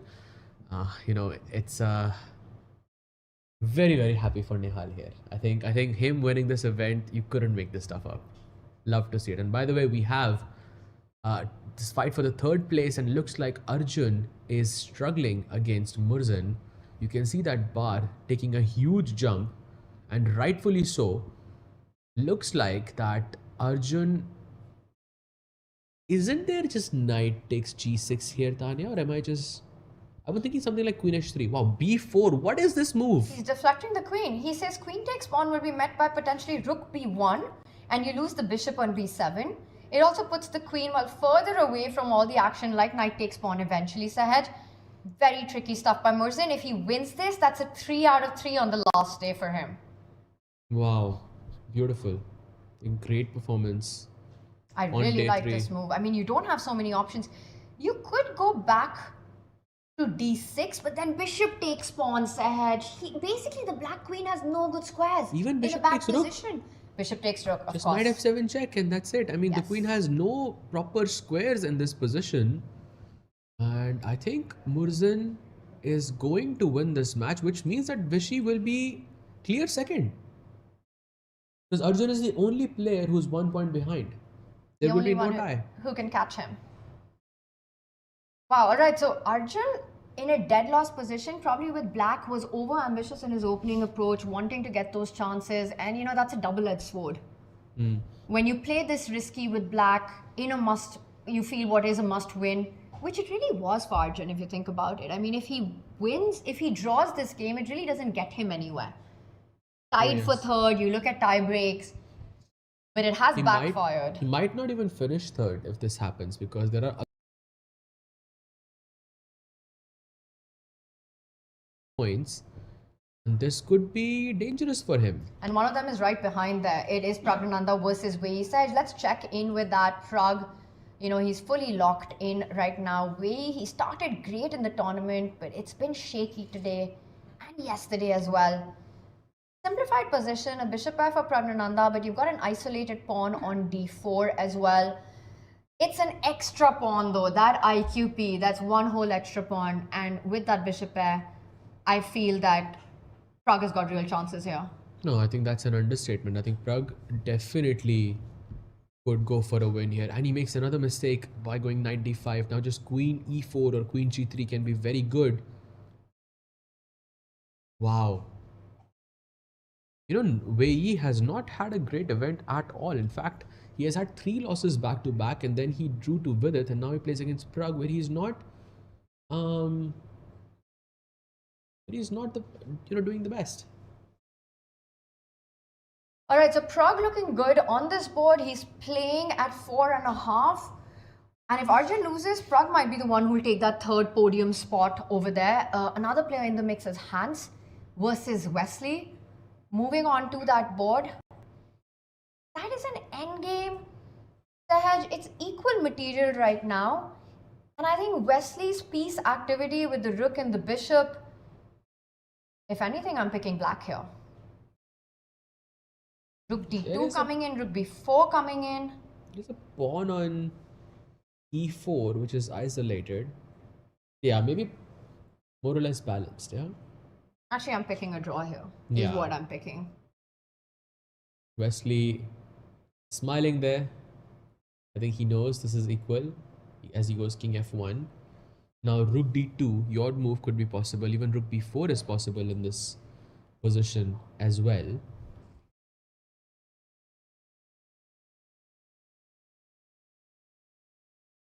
So now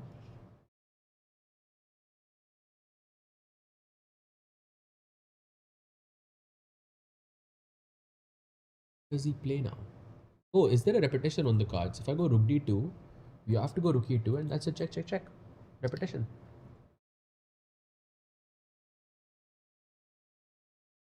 Let's say if I go rook d2 here. Oh no, there's just rook You four. can take on e4 and then on e4 and just thank you for the extra pawn.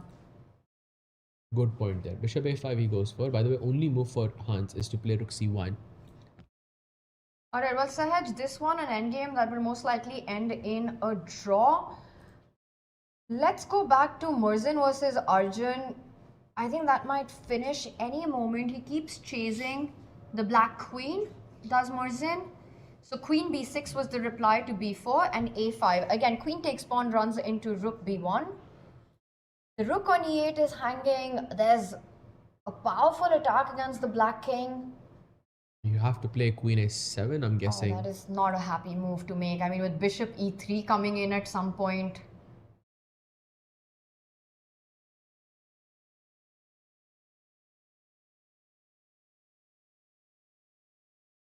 He goes queen b5, offering the trade of queens.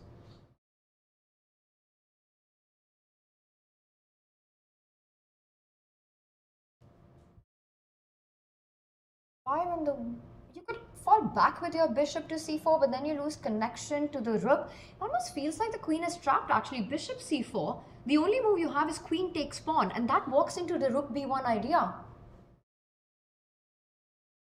Absolutely.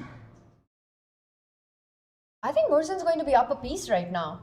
A little bit of panic there with him as he realizes panic or nerves, however you call it. He's got 3 minutes on the clock.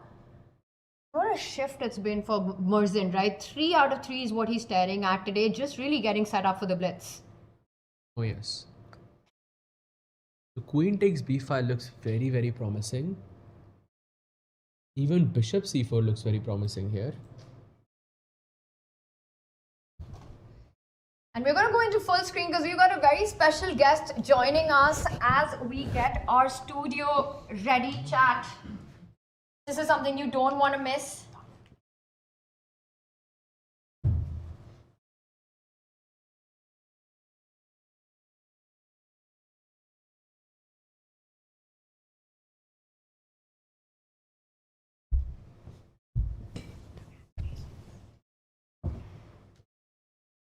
And welcome back, and with us is the 5-time world champion. What a run this has been in Tata Steel Chess India. Vishy, it has been an absolute pleasure to watch you back on the board here in Kolkata.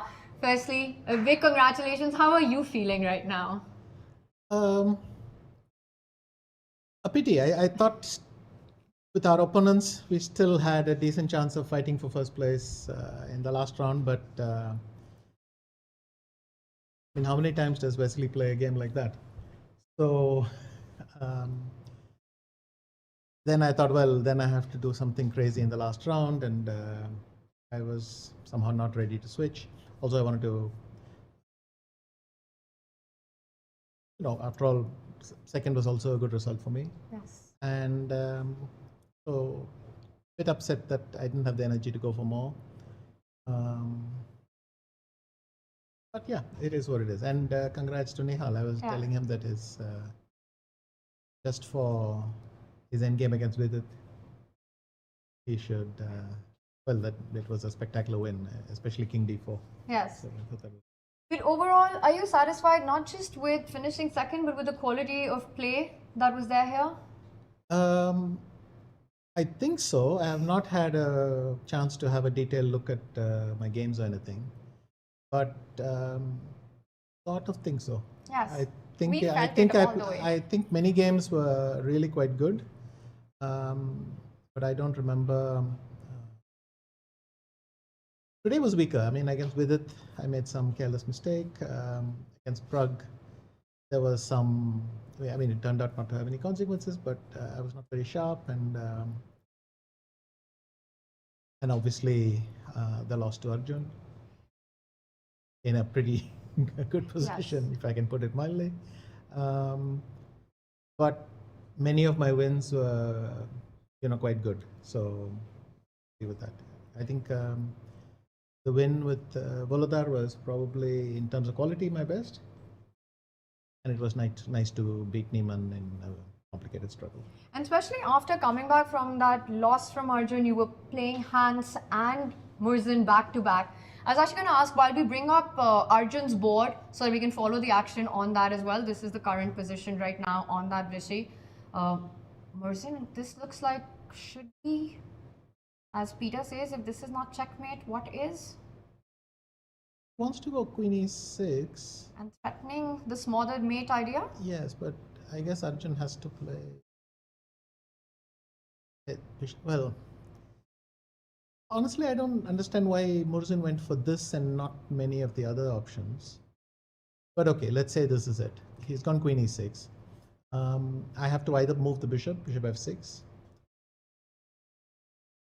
or I have to play h6, which is kind of crazy. The What bishop else do I F6 have? or H6? Well, I have to. It's bishop F6 or play h6. Yes, to create some squares for the king. Vishy, I wanted to actually ask you about this. That game against Arjun, it turned around in that time scramble, or at the very end at least. And then you had these two back-to-back wins. Was there, and we could see it visibly on the camera, you were upset after that game. What was the readjustment there? Nothing. I took my Aruna told me, and because unfortunately she has too much experience with me doing this, so she told me, look, take a few deep breaths because you must be going bonkers. So that's what I did. You called her in between. So like no, we Okay. exchange messages, something like So we go for the security check at 5:25, and then we go through. But so at about 5:15, he told me, get some deep breaths in. So I did that, and then you have to move on. You have to play the next game and so on. And certainly there have been other accidents. I mean, I don't remember Wesley ever doing what he did to Nihal. He's normally bulletproof. So, and there are probably several other games. I mean, it is this time control where people lose control. But overall, certainly I'm very satisfied. You get greedy once you have a real chance at first, then you're slightly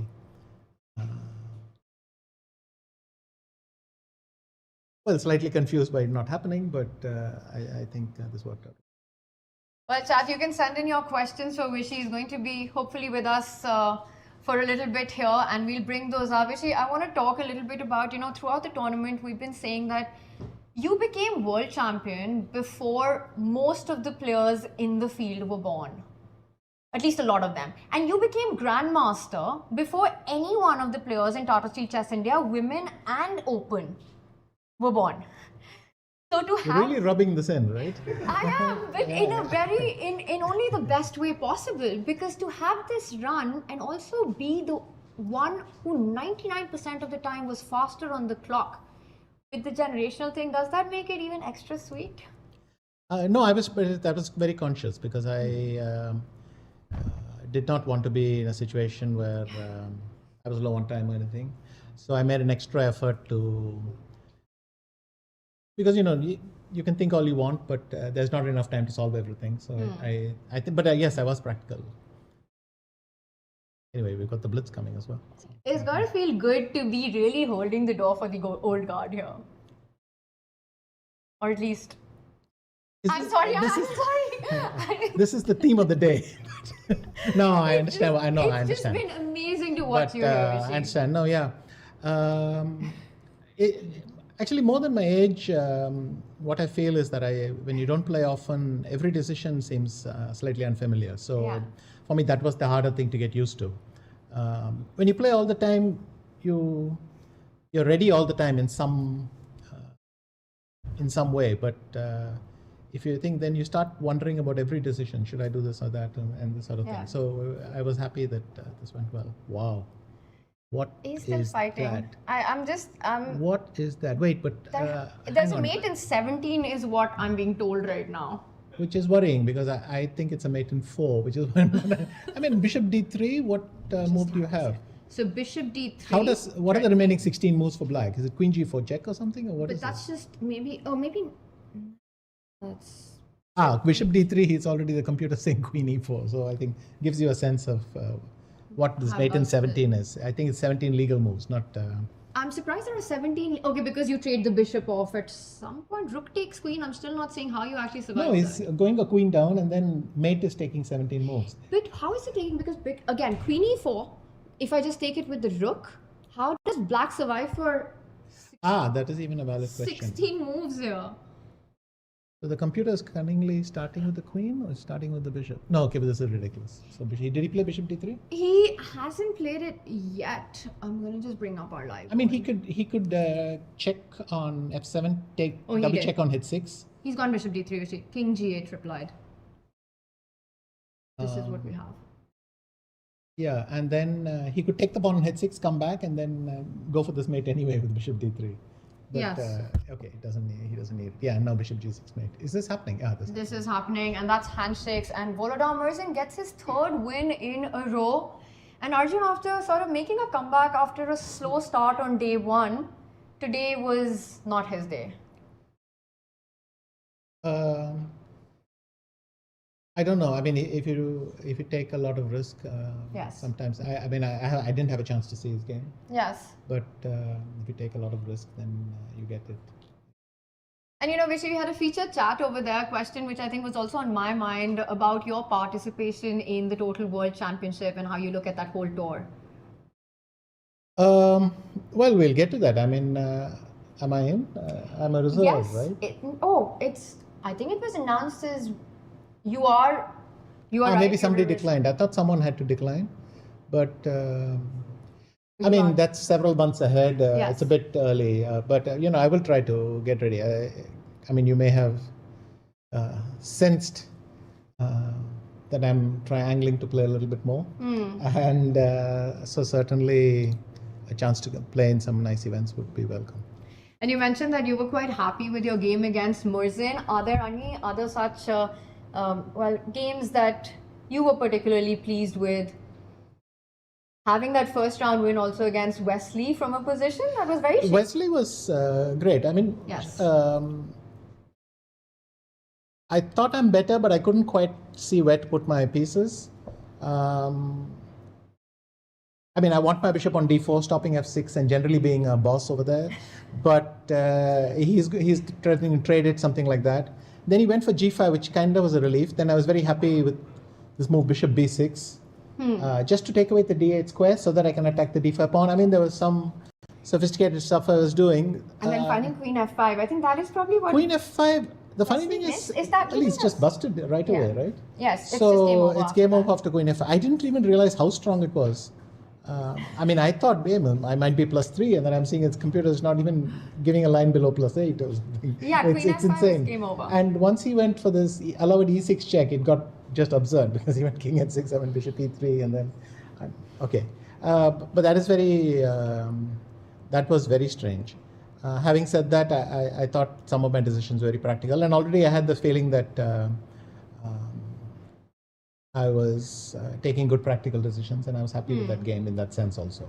So not only the point, which was welcome, but the fact that I thought that's a good place to start the tournament. Which has been pretty awesome, you played in GCL, you were there at the Jerusalem Masters as well, in the finals in there, and now you're here. Are you going to be very regular now? Will we see a lot more of you on the chessboard? I think realistically, I'm because one of the things I noticed that it's very difficult to play very little. You either play a minimum amount, or I mean, it's not much more. It's much more stressful to play one tournament a year than to play 3 or 4, because when you play one, you lose touch completely. And I've kind of missed playing as well, so I'm happy to be playing a bit more, but I'm not going to go crazy. That's fair. All right, I'm going to get an update from you on our 2 remaining boards right now. This is Pragg with white. I see one queen is not there on the board, so that's a rook and a minor piece for a queen. How trivial or not trivial is this conversion? I would say it's equal. Wow. Oh, in fact, he has managed to blunder a... Rook d3? I didn't even realize. Is it rook d3? Yeah, but already the last move was unpleasant, right? And he's gone rook e2 instantly, but now after rook d3, queen b, okay, he's going to take the remaining 2 pawns and hope that but now black can do an attack. I don't know, h5, h4, some rook d1. Rook d1 c1 is actually, because the g3 square is not there. So he could be in trouble. For a mating attack? Yes. Against the now white. The question is, do you have a g4, knight h4, rook e7, hell for leather counter attack? But no, you don't, because I'll give knight f3 check, kick your king out, and then do all sorts of nasty things there. Okay, he's gone to b7. He wants to defend that square with the rook. But now rook c1. g4. And then knight h4 and come back maybe? Let's just have the no. arrows. So knight h4, you'll go rook e7 again. Knight h4. So maybe h5. Yeah, h5 I was just about to say. Get in h5. He stops. Because if you play h4, you can even threaten knight g3. Sorry, if you mean after black gets h4? After black gets beautiful. h4, I'm not only threatening rook c1, I'm threatening knight That g3 is also. beautiful. Wait, so Pragg has gone rook e... now he's walking into this. I go h4. So you don't care about rook takes pawn because knight g3 is game over? Yes. So h4 should clinch it if this is correct. And if we... What? He's done it in the reverse order. Ponti's knight rook c1 is what he wants. And G4, g4 h4. But g3 rook c2 or rook d2 may. No. Yes. Okay, this wins as well though. Very beautiful, no? This finishes? It's a show off. Yeah. No, but this was... I think in a way both Murzin and Wei Yi at least they get to leave the tournament in some sort of... Or start campaign. blitz with a... Yes, exactly. Because, I thought half out of 6 was ridiculous for Volodar. Yes. But certainly winning 3 must improve his mood. And there we have it. Wei Yi gets the last round win. A disappointing loss there for Pragg. Vishy, there's been a lot of talk about what happened yesterday. I just want to get your take on it. I don't know if you know what went down on the Pragg-Wesley board. I wanted to ask them what exactly happened at the end. Why was it declared a draw? Did Wesley offer a draw? What exactly happened there? So this was exactly the question we had in mind as well. Well, Wesley first claimed for a win. When the arbiter stepped in, he said the win will not be given, but you'll get an extra minute or 2 on the clock. After Pragg stopped it without making... And then Wesley said, I offer a draw. He offered a draw agreed. and Pragg agreed. Okay. So that's how it went down. The feeling that we had was that Wesley's claim should have, especially after what happened recently in Doha to Magnus. Also because the Queen was apparently within reachable distance on the board. So Wasn't it on his hand? Somebody was mentioning, maybe Vidit was mentioning that the Queen was in his hand in the video. And he looked for the Queen, which was in his hand, because he didn't realize it was in hand or something like that. I don't know. There was a queen in his hand and there was a queen next to the clock as well. The extra queen was lying next to the clock. But Pragg actually reached across and picked up the knight by mistake. And then he realized it too late. You know the beauty? The knight wins also. So in the position itself. Yes. D1 equals rook works. D1 equals queen works. D1 equals knight works. But the only move which doesn't work is D1 equals bishop. Because all the other 3 moves are absolutely fine.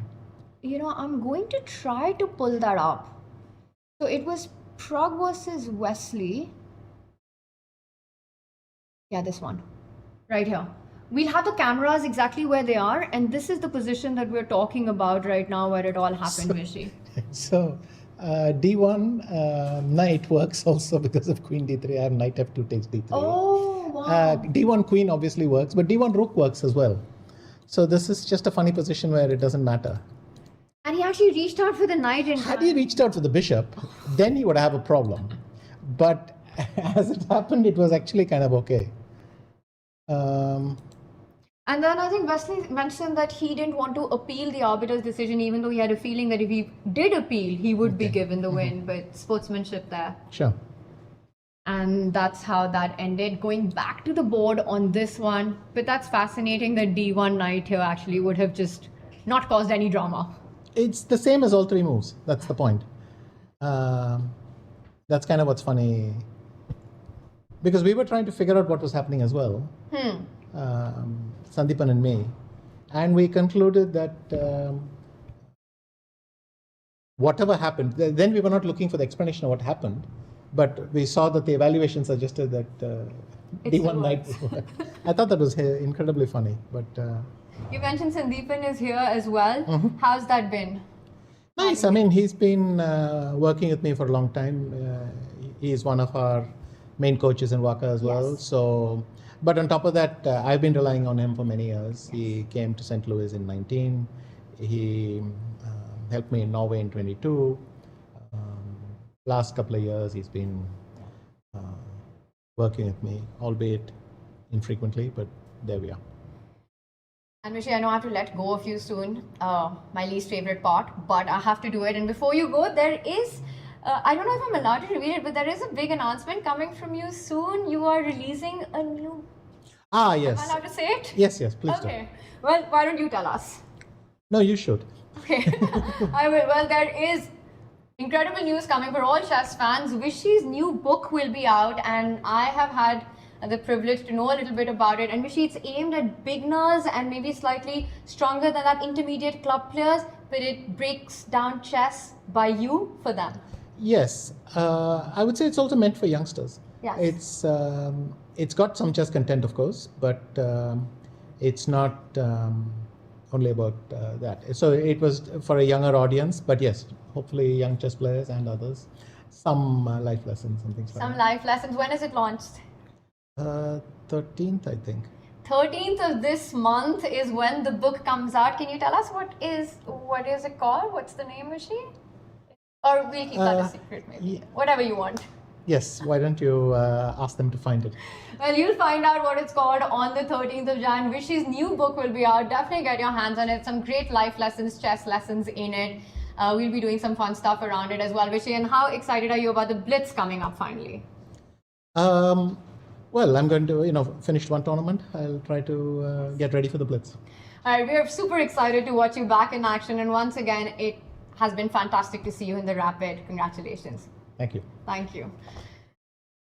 And with that, we go back to the last remaining game in this one. It's Divya versus Kateryna. Well, there's also Vidit in action right now. And we will say bye to Vishy, take his leave. He's got other commitments. He will be back for the Blitz tomorrow.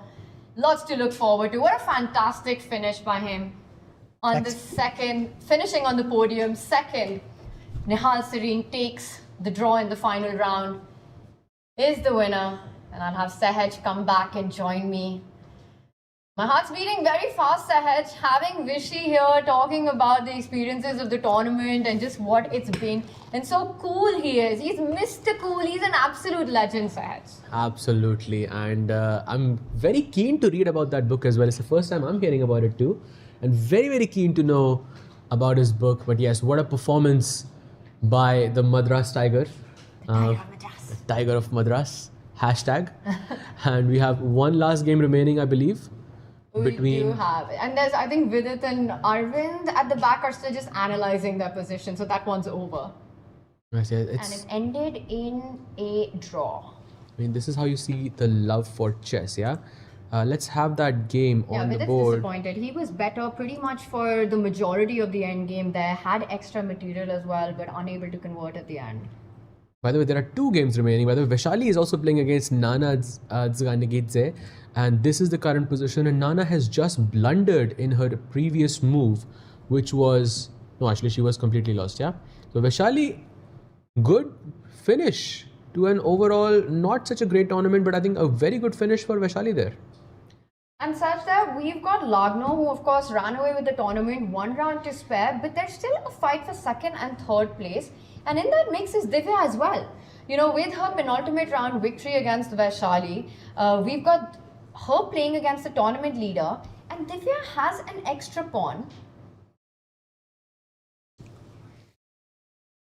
And we will break this down. We've got reinforcements here. Not just that, chat. We've got joining us Tata Steel Chess India Rapid winner. And as we get our studios set up for him, it's none other than Nihal Sarin. Nihal, huge congratulations on your win. Thank you so much. It's been amazing watching you, Nihal. Just the whole storyline of you coming in last minute at Kolkata, the run that you had.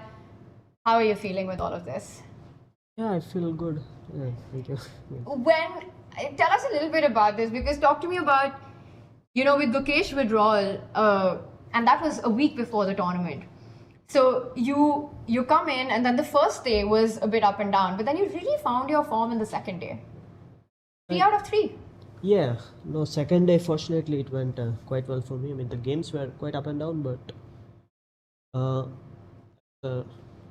I think, as they say, all it matters in chess is like who makes the last blunder. So luckily on those games it was not me.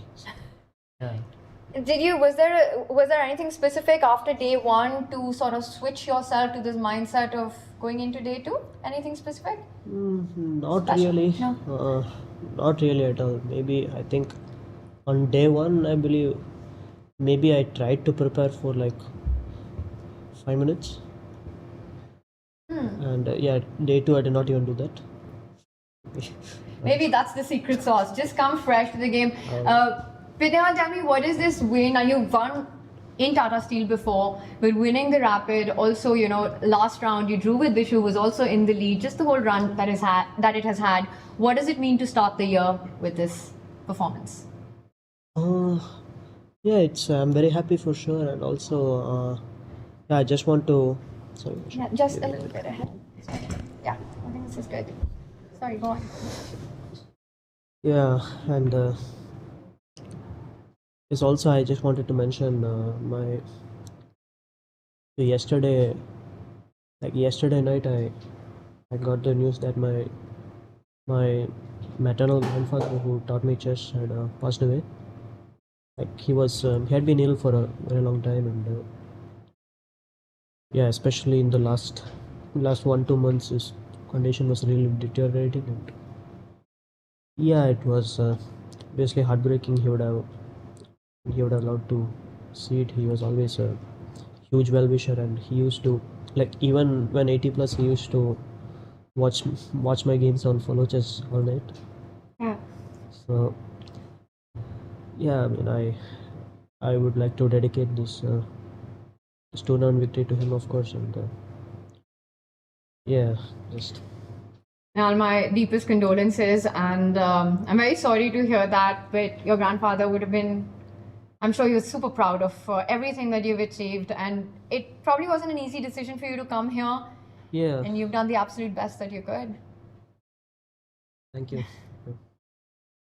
All right, well, talk to us a little bit, Nihal, about the moment where you felt in this tournament that you were going to be fighting for that top spot over especially the last 2 days. Was there a particular game where you felt, okay, now I'm really finding my rhythm here? Not exactly. But no, for sure, after the game against Wesley, I thought I got the lead with 1 round to go, and then of course I had a chance for first. But yeah, in general, I was just trying to play, and yeah, and okay, especially today, I was just trying to somehow stay in the moment, and yeah, like during the games, I was it's just remembering him. Yes. I wanted to actually ask you, Nihal, that you mentioned that your grandfather would always follow your games. Was he also somebody who played a role in you taking up chess? Oh yes, he's the reason. He was the one who taught me chess, actually. Oh wow. He was the one who who taught me how the pieces move, and yeah, he's the sole reason why I got into chess in the first place. Yes. So yeah, it's even more. Yeah. So yeah, he was my, we used to play when I was 5. I used to be a very restless kid, and so yeah. So my grandfather tried introduced me to kind of make me calm down a bit. Yeah. And yeah, that's how it started. And So yeah, you loved the game. yeah, he absolutely loved the game. And, Amazing. I mean, we were all beginners, of course, Yes. but yeah, we loved the game, and I used to cry after losing to him all the time. But finally, one day, out of nowhere, I bet him, and I started to get even more interested. And yeah, so It was my Nanaji as well who taught me how to play chess. okay. And and I'm just very glad that through chess I had the possibility to make him proud. yeah, exactly. And I hope yeah, I mean, this is the best way to honor him, and Exactly. yeah, what to do. Yeah, absolutely, Nihal. I mean, and then you've got the blitz coming up as well. So,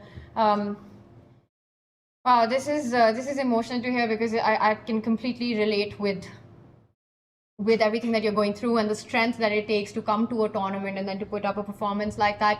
I want to go back to the chess bit here. I want to also hear about your thoughts in the way Vishy played the tournament, because for us that was also such a massive story here. Vishy coming back, just what that means for the golden generation of chess, one of the faces you are yourself, and the performance that he had here.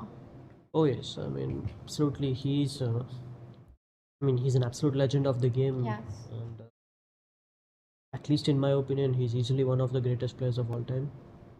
And yeah, it's an honor to play with him. And okay, today we did not exactly play because of the tournament situation, but and for me, okay, I'm absolutely not surprised that say you can still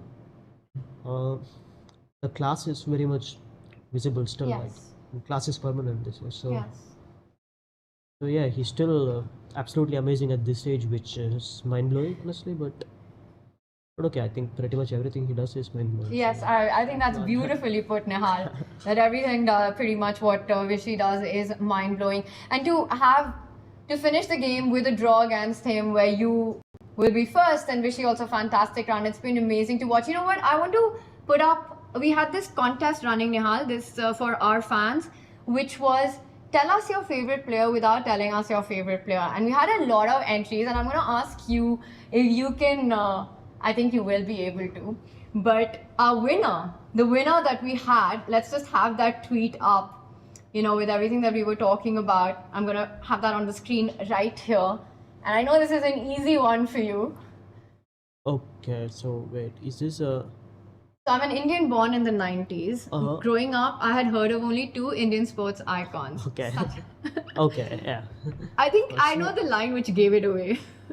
I mean, 33 years? Yes, and he's still my favorite player. Also, I thought hashtag Tiger Zinda Hai is where he had us. I didn't even need to read Get that far? Yeah, of course. It's of course Vishy Anand. Of course. So this was the one that won that competition. There were a lot of mentions for you as well without naming you. A lot of players were a lot of our fans were very excited to see you, especially with Gukesh having withdrawn and you being a last minute replacement in the field. Nihal, Rapid, huge congratulations, and once again our deepest condolences for your loss, and you continue making your grandfather proud, because I know that he's watching from somewhere. Yeah, thank you so much. All the best for Blitz, Nihal. Thank you. Thank you. And with that, we are going to wrap up the show, but the show doesn't stop at the Dhanodhanyo Auditorium in Kolkata, because it's Blitz time tomorrow with Tata Steel Chess India. We'll be back. Thank you, chat. See you then.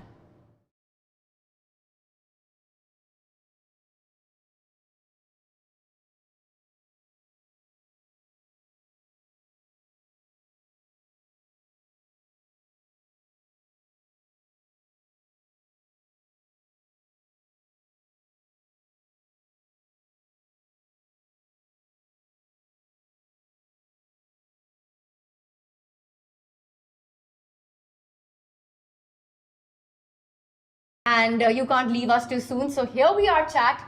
Sahaj, an end to the Rapid, but picture abhi baki hai. There's 2 days of Blitz coming up. Firstly, how are you feeling about everything that we've witnessed in the Rapid? I think again a spectacular performance by Nihal, and of course, my condolences to him and his family as well. And the fact that he is able to play chess at the highest level despite this is, I think, fantastic, and I'm wishing the best for him. And I was reading the chat, I was in the room, but I was reading the chat, and someone said, "Ek hi dil hai, kitni baar jeetoge Nihal?" Ek hi to dil hai. That is actually, I think, beautifully put. And you're absolutely right. The courage, the strength that it takes in moments like these to have such a performance.